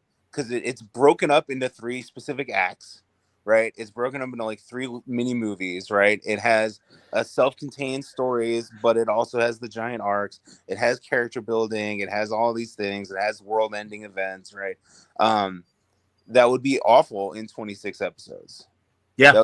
Too much in 26 episodes. And if it was just one movie, you wouldn't get 2/3 of it, right? So I think it's almost kind of like, one of the reasons, or not the reason, people like Star Trek Picard season 3 is because it does hit all of those sort of streaming, not tropes, but like what makes streaming shows good is there. I'm gonna put here's one comment from Stanley. He says it's very complicated, needs the length of TV. Comic book editor and writer Joe Illidge says start Star Trek again, but don't retell the origin. Go with a new crew and a real visionary. I'm assuming he means as far as a creator. I would love to see them if they do want to go back to the beginning. Yeah, we're exploring a different sector of space, and yeah, the Enterprise is out there. That's fine. But no, we're following, Captain Stacy, for example. I know Larry Young's favorite captain of the original series era. Do the Exeter. Or Bob. I forget, from M5, the Commodore, Bob Wesley. Follow Commodore Wesley, and he's got a ship and stuff, and he's out. Or Matt Decker with the Constitution before he gets the Doomsday Machine. I just want new stuff. I want new stuff. I don't care about. Oh, I agree with that too. Old stuff. I do kind of see what not Berman, Brandon Braga said. Well, they were talking about, instead of Enterprise, why not move it again to the future? And he's like, I don't know, smaller ray guns. I mean, he was really more worried about, I think, the art direction and just the bells and whistles. But I do think the third season of Discovery had a great premise of, at least, all right, we're taking a time jump, and my God, look, the Federation is gone. Well, what the hell happened to the Federation? All right, that's interesting. Well, wasn't interesting that it's a little boy that cried in the wilderness, and that's why all the dilithium went in Earth. Don't work. What? Someone was sad. What? No, you're right. Like, that's a great starting point. It's like, oh, you jump 1,000 years in the future, the Federation is gone. What the hell do we do? Yeah. Right? Great starting point. And then they just completely fucked after that. But yeah. But I mean, you can do that with literally every Star Trek show that's not the original series. Sure. Because that's what I wanted from Voyager the most. I was like, I just wanted Captain Ahab, right? I wanted Catherine Janeway to have like one leg and a hook arm at the end, and like the ship have like alien engines and shit, because space is hard and they're far from home. And all they did was like, let's just take our motel from here to there, and we'll go home with the Borg. And I'm like, I don't know what that show is about. Yeah. Well, and again, in response to that, that's why Ron Moore, had the vision for the reboot of Galactica, and you saw the Galactica fall apart as they got closer and closer to Earth, and that it was barely holding on and stuff. No, that Year from Hell premise was such a great premise, but TV wasn't ready for that kind of. And again, well, they might be shown, if it's in syndication, it might be out of order, so we can't really do any sort of linear storytelling, and all the reasons why they couldn't. Well, all that's gone now. Joe's making great points, and absolutely. The J. Michael Straczynski series pitch from way back, which actually rested on the reason behind the 5-year mission. Yeah, Johnny, are you a Babylon 5 guy? Do you like Babylon 5? I just turned off Babylon 5 to turn on this. Us. Tell me, is this your first watch of Babylon 5, or are you? My first watch this month. Yeah, that's cool. No, I'm a dude. That first season was really tough to get through of Babylon 5. If people watching and listening have never tried Babylon 5, and yes, maybe the CGI is definitely 90s looking and stuff, the story is amazing. What screwed me up was Londo's fan hairdo, and I'm like, that's too weird looking, man. And it's a shame because, and it's a shame because really Londo and Peter Jurasik and Andres Katsoulis, Greek, as Jakar, they're two of the best characters in the series. And I mean, my God, the fall of Londo Mollari, his character, is just this wonderful tragedy. I'm so glad I got the chance to interview Straczynski and really go chapter and verse with him on Babylon 5. And it was just such a thrill for me because and Boxleitner really, I mean, I liked Michael O'Hare, and unfortunately, poor Michael O'Hare just didn't have those personal issues. I think he would have been fine, but thank God Bruce Boxleitner coming in and just kicking that show in the ass and going, all right, I'm here. Let's go. Thank you, Captain Sheridan. That's a guy who understood the assignment. They're like, hey, you're going to be captain of this thing. He's like, all right, let's do it. Yeah. And you're an ass kicker, which is so great. Even Lockley replacing Susan Ivanova in the final season. Yeah. And it's like, good for you, Tracy Scoggins. Let's show that you're more than just a hot chick in a bikini and actually, No, you're actually a great actor and everything because she really was great in that. Yeah, You remember that, Larry, or no? Oh no, of course, of Okay. course. I have all the bound scripts. Speaking of Joe Straczynski, oh my god, I was completely in on his Babylon 5 book thing. He was releasing the early. You guys know all the bound scripts. Who was the Peter Jurassic's assistant? Veer. Here, yeah, but what the actor's name? It's Flounder from Animal House. Yeah, Flounder from he Animal passed House. away. Anyway, I just I'm a giant B5 fan as well, but I just recently this week I read some press about him. I didn't know that when he went in to read for that, he was completely flustered and freaked out. I thought he lost it, and they told him, "No, you're exactly what we want from Veer." Yeah. And can you imagine, like, as an actor, you think you're completely blowing it, and they're like, "No, you're perfect." Stephen First, everybody. That's Stephen First. There you go. And again, please keep freaking out because that's what they need from you. You know, I've been going nuts, man, because Billy Mooney, you remember in the '80s, Larry was in Barnes and Barnes Fish Heads. Speaking of interviewing, I got to okay. So the John Oates to Billy Mooney's Daryl Hall, Richard. I forget Richard's last name, but he contacted me via email, and he was loving when I was doing a rewatch of The Outer Limits, and he's like, I'll try and get Bill to come on with me. I'm like, I love Bill Mumy, and I would love the opportunity to interview Bill Mumy. But I'm like, Richard, I want to talk to you. There's so much more to talk about with Bill Mumy. And getting back to Babylon 5 and his great character, Lanier, I would love to hear Bill Mumy talk about that because every character on that show, that's how you do an ensemble show. Exactly. And that's my big problem with Discovery was Star Trek had established itself by the time of Discovery to be an ensemble show. And it's like, well, no, we're going to focus on Michael Burnham. And it's like, well, okay, I guess. But, I'm sorry. No, I was just going to say, you got all these people. I mean, it obviously takes a crew to succeed in a Starfleet mission. And you need to know these people beyond the scared looks that Detmer and Dreadlock Lady would give each other as they would pilot and navigate the ship.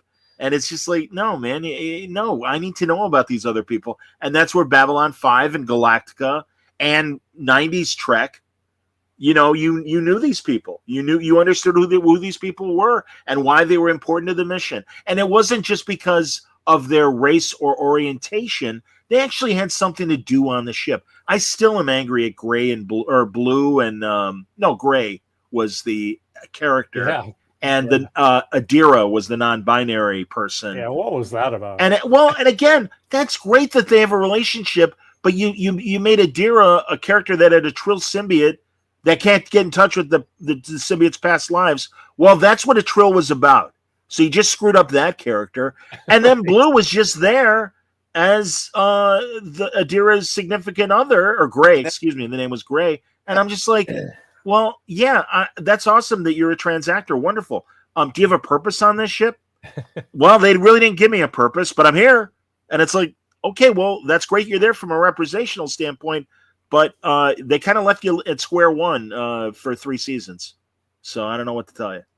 I don't know. Speaking to your bit about the writers, though, I mean, that's why Babylon 5 is so good, because Joe Straczynski was able to write, what? I didn't do the math. 98% of it. Yeah, 93, 95. 98. Yeah, other than Ellison and Gaiman.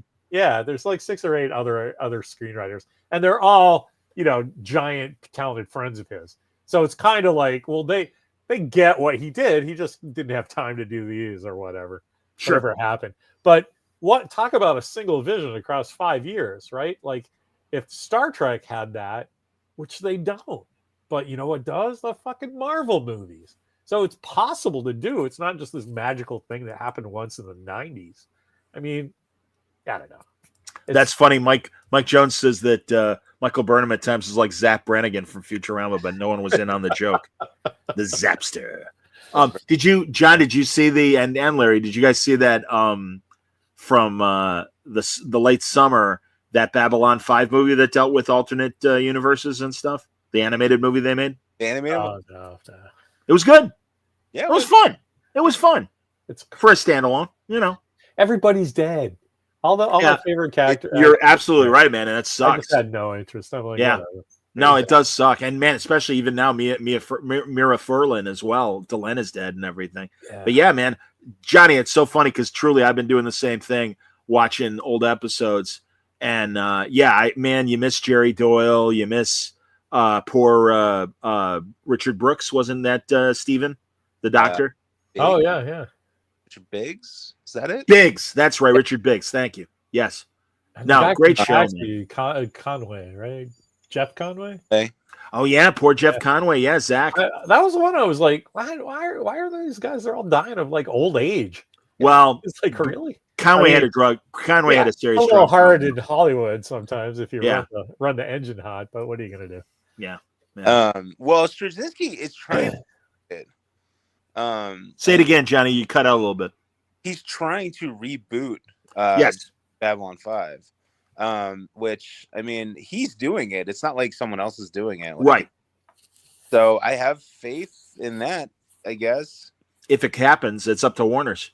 I mean, that's the problem. It's at the studio that owns it is right now in financial flux. So that's one of those moment in time shows, though. Like I mean, I guess if you call it Babylon 6 and just do a different show, but like I don't even know. Babylon 5 is gone. You don't reboot that. But I don't think, if anything, because I think so few people saw it the first time. I mean, it's got its cult following and everything. I would say go back and reboot it in a way that like Galactica did, and you could tell the same story because there is an ending to that story. Yeah, that could work. Okay.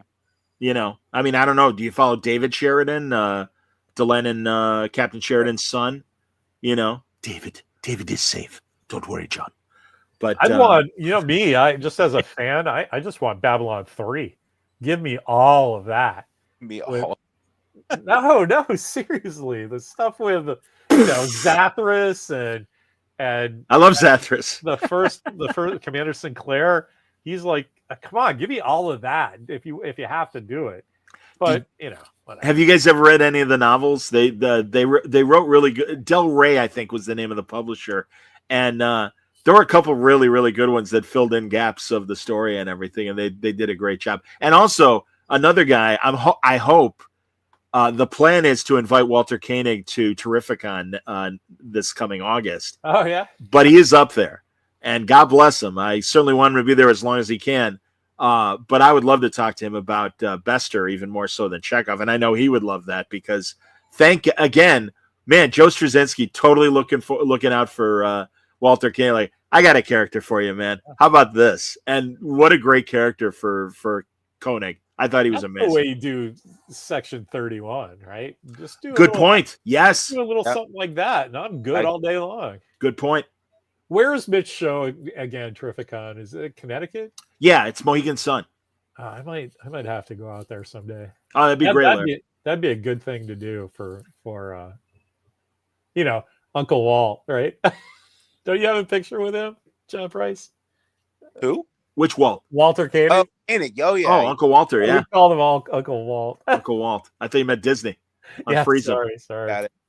No, that's great, man. Dude, guys, as you know, I was a pig in shit this past summer getting to interview Kira, Garrick, and Quark on a Deep Space Nine panel, and also have them individually on my podcast. That's awesome. And man, I keep saying it, the non-visitor was so delightful to me.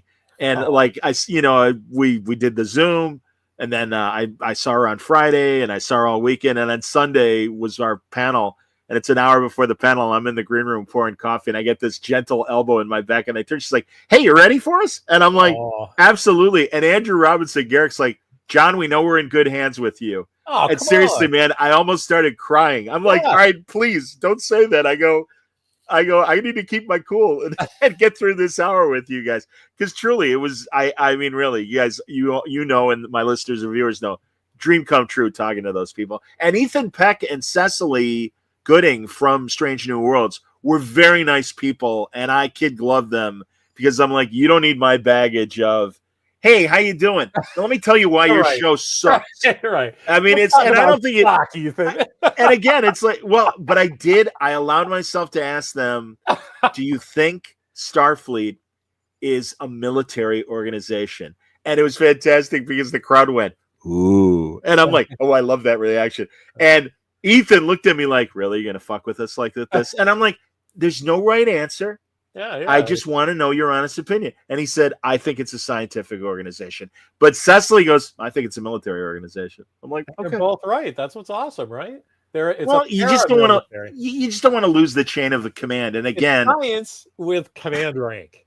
right? But again, it's a Star Trek thing. it's the Coast Guard. If you don't want it to be the Marines, fine. They're protecting the ocean The essentially. coast of space. Yeah, and it's like that's what I'm saying. But you have a chain of command, and I get tired on Strange New Worlds of no, Captain, we shouldn't do that. It's like, hey, I love that in the retelling of It's a Wonderful Life with Pike, where it's the first Romulan episode, but him in the chair instead of Kirk, and Erica, the navigator, is like, well, I think what, and he's like, Erica, shut up, and it's like, yeah, I've been waiting for that for the entire goddamn season, but okay, fine, at least it's here, whatever. Oh, but I'm dying. Yeah, Johnny, listen, I'm happy to keep going, but I also I don't want to like screw you up as far as like I hope we're cool to keep talking. I mean, what's the kitty's name? And where's Gus? Yeah, what's Neelix doing behind you? That's right Barclay's cat from Voyager. Oh, look at the dog! There's Gus. Yay! And there's Cat 1, and there's Cat 2. What are the cats' names? Orange and Black. Are they really? That's cool. Now, That's hilarious. So Orange is the new Black, right? Orange is his name is Jake. Black's Jake. And what's the black cat's name? Hercules. Outstanding. That's a great guy approve. That's fantastic. Poor John used to have this hat too, but Gus ate it. One of my favorite hats. Gus kept chewing it up. He just ate it. He's eaten all of my favorite hats. So I'm gonna get you another one, man. I'll put it in a Gus proof box. the only hats I have left are the ones I don't like, and the ones Gus doesn't like. Joe says regarding Babylon 5, maybe a Psychor origin series would work on streaming. I'd love to see that. I'd be cool with that. Hell yeah. Very cool with that. I would love for them to explore the Babylon 5 world. Yeah. I don't need to see a reboot of it. I got that story, but that's true. I love all this. Psychor. That'd be They great. did a couple of movies, like weird like TV movies. Yeah. TV budget movies, and those are actually good. John, I've been meaning, it's only $1.99 to buy it. I think, or maybe to rent it, and maybe it's like $4 to buy it. But I do want to get that. It was called In the Beginning. Yeah, and it really did tell about the Earth Minbari War before the first episode, and they even incorporated flashbacks from the series, because like when Michael York, who thinks he's King Arthur in that first season, he's a former officer that was traumatized by the Minbari War, and you see him in action and stuff. No, it was good. It's a good idea. Yeah, I like it. I definitely like it. And I love on 5 ships, man. I'm a ship guy, right? Yeah, of their ships. They got the ones with like the weird like triangle face, and they got the spinny thing, and like they're all black. I just love that how you talk about Star Trek, where it's like, okay, that's a Nebula class from 2246, but you turn into a boy, a little kid when Babylon 5. You're like, I love the ship. They got the spinning thing. They got the pew pew. They got the blue blue blue. I had forgotten that, because that's the feeling you get from that. At the end of the war with the alliance against Earth, which is now a corrupt planet, to entice Earth to join the new alliance, they're like, we'll give you White Star technology, so you don't need the gravitational spinny thing because it was. And again, this was the kind of thought. The White Star was this nimble ship that would zip around and stuff and everything. And the Earth ships, because they had the spinning centrifugal force thing for their gravity, moved like a freighter or a giant ship in space. And it's like, no, as opposed to Star Trek, current, new Star Trek, where everything's pew, pew, pew, and it, zipping around. Like, it's like, no, these are like, big, stupid, giant star cruisers, man. Like, they shouldn't move like fighter planes, dumbass. Yeah. Dumbass. Our Furies are just fucking awesome looking. Little X, Oh, God, yes. The X things? Not yes. But the Star Fury fighters. they're fucking awesome, and they have like directional thrusters, so they can like stop and move and go Pivot. It's, Yep. It's I'm with you. go any direction, you know. I'm with you, man. I'm with you. I love it. You know, I still haven't gotten into The Expanse, and I would think I'd like it because I would think thematically it's got that same vibe of Battlestar Galactica in that Mars is its own world, and there's some interplanetary politics involved. Mhm. So have you guys seen The Expanse? I love The Expanse. Okay. Love it. So obviously we're seeing. Larry on this one. All of my friends say you would love The Expanse, Larry, and I watched the first couple episodes, and I hate it. Gotta Could get into it. Actively hate it. Yeah, I hate the design. I hate the setups. I hate the premise. I hate the actors. Oh, hey, I hate everything about it. not But everybody. I'm sure I'd love the books though. Everybody's like, "Well, but the books are great." I'm like, "I bet they are," because then I would imagine what the spacesuits look like and everything would be awesome, as opposed to nice try, everybody. Bjorn says that Price can do an entire episode by himself on The Expanse. Good. I love The Expanse. That's good to hear. Yeah. I'll get to it. You know what I'm watching of new stuff, or relatively new, and it bums me out that I didn't realize he was fighting stomach cancer. FX The Old Man with Jeff Bridges. Oh. Really good. Really good. Oh my God. Oh, and also back to thankfully Warner Brothers have seemingly found its Kevin Feige. Larry, I don't know how you feel about it. And again, it's a cartoon, so I don't know if you're watching Creature Commandos. I love Creature Commandos. Yeah. I'm so relieved. And again, one of the hater YouTube channels that sometimes I'll agree with in their frustrations with Star Trek or Star Wars or Doctor Who or whatever, they like really pounced on the first episode of Creature Commandos because there was like a newscast going and you had man on the street opinions, and the people on the street had very woke opinions. And he's like, well, once again, DC is, catering to the woke. And it's like, well, then you didn't watch the rest of the episodes, because this is this is a very hard R animated series, and there are a lot of alpha males and there are a lot of strong women as well. And I love The Bride of Frankenstein and how twisted they made her origin. They went a hell of a lot further than that Sting movie with Jennifer Beals or whatever from back in the 80s. Oh, I remember that. So I like it. That's why I said on my Facebook, my high concept review of Creature Commandos was, this is how you get Larry Young to watch your dumb cartoon, is just put G.I. Robot into it and have him kill Nazis for 3 episodes. Unbelievable. Because that right there coasted me through all the other stuff I didn't like until I started to like it again. And then they did what they did to G.I. It's the second Suicide Squad movie, but with monsters instead of villains. And I'm all for that. That's everything great. About that I shouldn't like. I don't like monsters. I don't like cartoons. But man, James Gunn. So first of all, when you see the credits, have you watched it all, John Price? They have the credits. It's like, here's Weasel, here's Rick Flag, here's all the characters. And then at the end, it's like created and written by James Gunn, but they do a little thing like a Steven Bochco thing where he's grabbed his paper and puts it in the typewriter in the same style of art. And I'm like, okay, if this guy's making himself a cartoon character as a writer of the adventures of this own cartoon, I'll watch the first one. And it was good enough that I was like, I'll watch the second one with my kid. And then by the third one, I was like, you better not fucking kill G.I. Robot, you motherfucker. And like, come on, David Harbour plays Frankenstein. The first time you see him, he's on a yacht wearing a Hawaiian shirt and he's drinking a margarita or something. Yeah, he's like, I wonder what happened to my bride.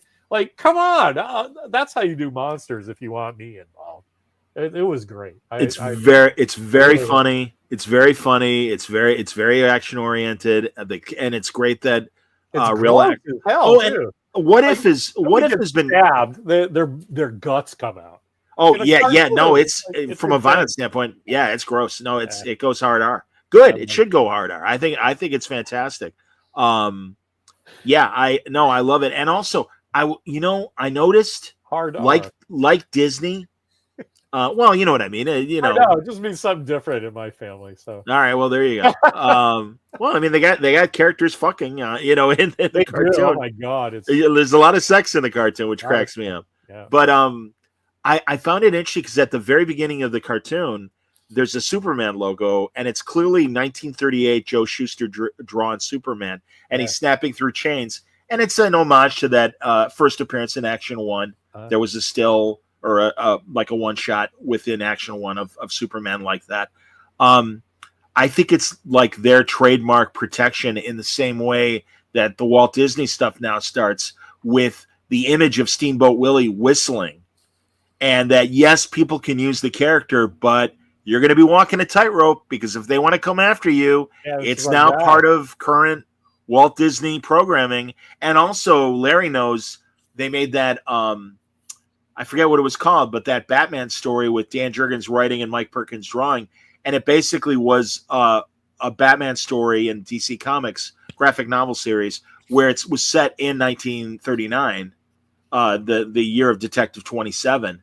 And again, I think that's when Batman goes into public domain, they can go, well, we wrote this while it was still under copyright. Maybe, this will extend the ability for people not using it. Do you hear Popeye, is come New Year's Day, Popeye goes into public domain?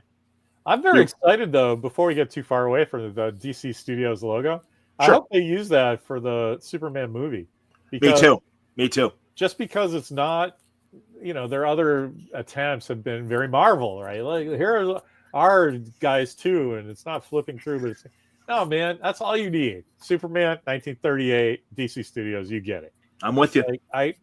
And it might be cool if they do it with the live action actor. I don't know that guy's name yet. David, I forget his last name, David something. But if he does that, okay, put him in that T-shirt though, or something, and he's pulling his shirt out instead of the chains or something. I could accept that, but man, if they just do that and call it done and let's see the movie that we're here for, I will be so happy. What do you think, John? You were going to say something. I was trying to make a Steve Reeve joke. That's all. Actually, no, not Steve Reeve. The other guy, Hercules jokes. Not Steve Reeves, right? Sure, absolutely. The model that posed for all of those Doc Savage, James Bama paperback covers, Larry. Oh yeah. Who is? I can't remember his name, but a guy I know, Michael Stafford, is releasing a book that is going to have a lot of those original photos and a history of that model. That was, I'm the reference models for what he did the paintings. Oh, I bet that'll be cool. Yeah, he's going to be on Word Balloon this coming month. So that'll be cool.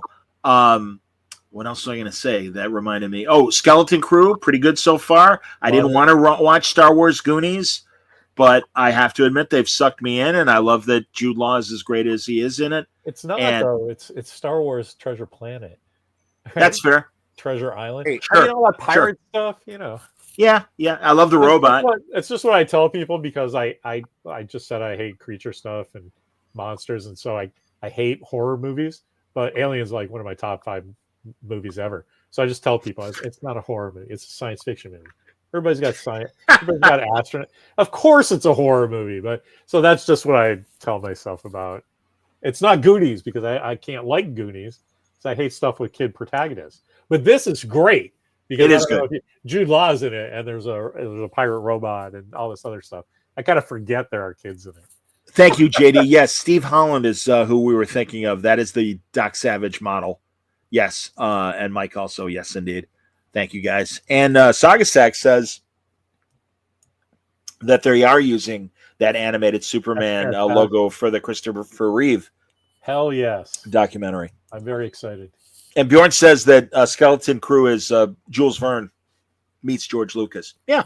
And also, good to see what else is happening in these other planets rather than yet another Jedi story, yet another Sith story. It's like, and I am intrigued by why their planet is hidden and how it's hidden. And I can't wait for the solution of the resolution of that. I think it's very, very good. Price, it was you that said you were. I think that you were looking forward to a planet that was kind of time lost or out of. I kind of assume that it's a time travel thing of some sort. Well, even if it's just like forgotten because they closed it down because this is where we make all the money or whatever. Yeah. Right? Didn't they say it's the Imperial Mint? Yeah, it's the. So I could see where you wouldn't want everybody to know where Fort Knox is, right? So. Go ahead, Johnny. Johnny, what were you going to say about it? No, I was just agreeing that yeah, I think it's either stuck out of time or it's hidden or something to that effect. Where yeah, and I agree. You know, you wouldn't want to know where Fort Knox is, but it's an awesome show. I really liked it. I've binged it in what, like 4 hours, whatever, however long it takes. Oh, nice. There's You know. still one more though, right? Yeah, it can't be finished. It's only Yeah. like 5 episodes or something. Yeah, that's what I thought. Only 5 so far. Yeah. No, again, it has my attention. So, you know, I'm checking it out. And again, I begrudgingly, but I'm like, no, actually, this is good Star Wars. And I'm glad because, again, another company that, you know, is greenlighting stuff that sucked because of bad writing. I love The Acolyte, though. You're the only person I know that loves The Acolyte, Larry. It's just because it's new. It's new stuff. It's all this stuff, everything that everyone hated, I love. Oh Cool. my God, the robes are white. Yeah, the robes are white. That's fucking awesome. Anyway, You're killing me. That's excellent. Mandy, No, it's good. Mandy Jacinto from The Good Place playing like a bad guy, like Gen Z Darth Vader. Yes, please. With a cool ass helmet. Give me that guy all day long. That was great. So I don't know. I don't know if I got what they were doing, but I enjoyed what they were doing. I thought it was fantastic. Not for me, sir. I know nobody liked it, and I was like, well, new Star Wars. You and Chuck I Gilbert like liked new it. Chuck Star Wars. Chuck liked it as well. So there All right, you go. he and Chuck. So you got that going for you. Yeah. Boys, this was great. I'm so glad you came. I'll let you get back to your lives, and thank you for hanging in. And Johnny, I'm glad that the kids gave you a little bit of time to come in and do most of the show with us. It's all right. Killing me. And the cats. And the cats and the dog. science officer. Dog. It's all right. Yeah, No, John, thanks so much for having us. It's always a blast. And Dork Trek is I mean, you know, so well again, Lower Decks is wrapped up. So is it just Dork Court again now? I mean, what's the plan for your guys' podcast? So where we're at now, we have a dork court, like sort of failure analysis pop culture thing going on, and then John and I do Dork Trek when he's available, and now my kid has started. I don't know if he has a name for his yet. I think he's just calling it Dork Court: The Next Generation. So he and a couple of his buddies are telling us how to do it. Good. So we have like this 3 series franchise now, Dork Court. Yeah. So You had a chance to brag about your kid yet? No, very little talk about young Captain one America. of the as I amazing like to call him. things, you mean getting into film school? Yeah, I mean- Yeah. So I hate, everyone knows I hate everything that Alex Kurtzman did with modern Star Trek, and there's nothing we can do about it. That's just fucking the way it goes. So I'm playing the long game now and decided to raise his replacement. And so during the coronavirus, Walker and I just watched everything. Like he watched 30 years of Simpsons in about 8 months. He gets every reference to every movie I throw at him, but he doesn't, not from the movie. He gets it because he found out about it in Simpsons. So through all this, he's like super good. He's written comic books that we sold at San Diego. He's a football player. He's just this all around Swiss Army knife of a kid. And he's graduating school and he's going to college. And he Babe Ruth it. He's like, Dad, I'm going to Chapman University. Sure. Dodge Films. The Dodge Film and TV School. And I'm going to major in film and TV writing. And that's the only college he applied to. We made him apply to UC Northridge just in case, right? Sure, safety. Like, it doesn't matter. And he got in right away. Oh, They're wonderful. Like, hey, you're a California resident, whatever. So we got that, and then we're like waiting to hear from Chapman. Oh, okay. Okay. And Chapman comes. He's like, yeah, no, I'm very happy he got in. Like no problem at all. So he is in Chapman.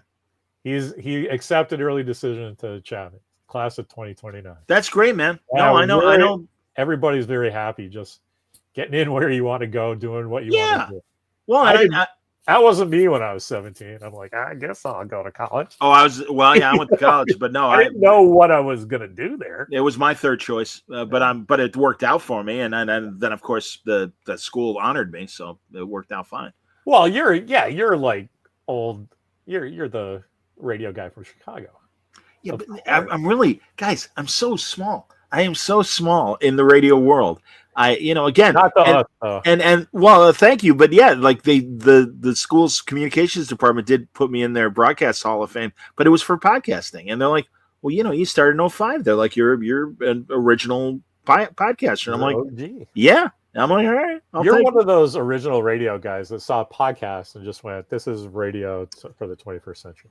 I keep telling my friends that, my God, a good friend of mine works at a company that laid off a bunch of people, and it's like, that's why I'm sticking with what I'm doing. Yeah. Because the broadcast world keeps getting cheaper and downsizing, and I don't know what the future is for broadcast television. I really don't, because it's funny. I asked Bendis. I talked to Bendis and Mike Oming Sunday night. And they've played with Sony. Powers was a Sony television show for 2 seasons, and I'm like, what do you think is going to happen? And with again, I compared what we kind of got into in terms of like TikTok and attention spans, rather than where traditional TV and film is. And Brian's like, I think because of the money that networks are going to make a big resurgence, because it needs to be to pay for this stuff. There needs to be a sponsorship quotient of some sort. I don't know. I really don't know. Yeah, I don't either. Something has to happen, and I hope something will happen. Unfortunately, happens with Star Trek, and my kid is running it. And he defeats Alex Kurtzman in a battle to the death, like Star Trek, in a set from the original series. Sure, I'm for it. I'm for it. No, Walker is getting his wish, and you're raising him right, man. Thanks. Yeah, there you go. Matt Shivers even knows some people in radio that lost their gigs in the last few months. It's brutal out there right now. It's been brutal for the last 15 years, and I am living proof of that. So what are you going to do? And yes, Bjorn, you're right. Adult Swim has hit the sweet spot for shortest attention span theater, 12-minute episodes. Well, it's funny. That's why I know Saturday Night Live continues to exist and survive, because those sketches are perfect for, Facebook video, Instagram video, etc. Haisham, you should put, speaking of bragging, you should put what Haisham just wrote. Haisham, did I say that right? Yeah, Haisham, yeah. Look at this. When he first encountered Word Balloon, it was the radio professionalism that drew him in. It was the comic book radio show I could only dream of, as was I dreaming, sir. No, that's exactly how I felt as a member of your audience. I was like, oh, thanks, boys. This is what I wanted this entire time. So. Well, that was my ambition. I mean, I'd read them in Amazing Heroes and Comics Journal, those fantastic in-depth interviews, and I'm like, there should be a broadcast version of this, and that was my ambition. That's why you're in the Hall of Fame, because no one else had that thought, or if they did, they didn't do anything about it. So I told them, I said, I go, when it comes to my podcast, I'm kind of like Aquaman on land. I'm like, I have a nice costume, but not very useful if I'm not in the water. You can breathe whiskey. Yes. Jesus. Well, thank you guys. All the best, and looking forward to your next episodes, and looking forward to our next conversation. Thanks for playing tonight. Yeah, thanks so much. Thank you. Thanks everybody for watching. We're hitting the weekend. I released a rerun today on the audio of a great conversation I had with John DiMaggio, Bender from Futurama, and the aforementioned Aquaman on Batman Brave and Bold, among other great voices, Adventure Time as well. So this will probably come out, the audio will probably come out over the weekend, and another rerun or so, but we still got new stuff coming up to close out the year. Don't worry. Word Balloon doesn't take a break during the holidays. We try to give you as much entertainment as you can handle. So until next time, thanks for watching. Stay safe, stay happy, stay healthy.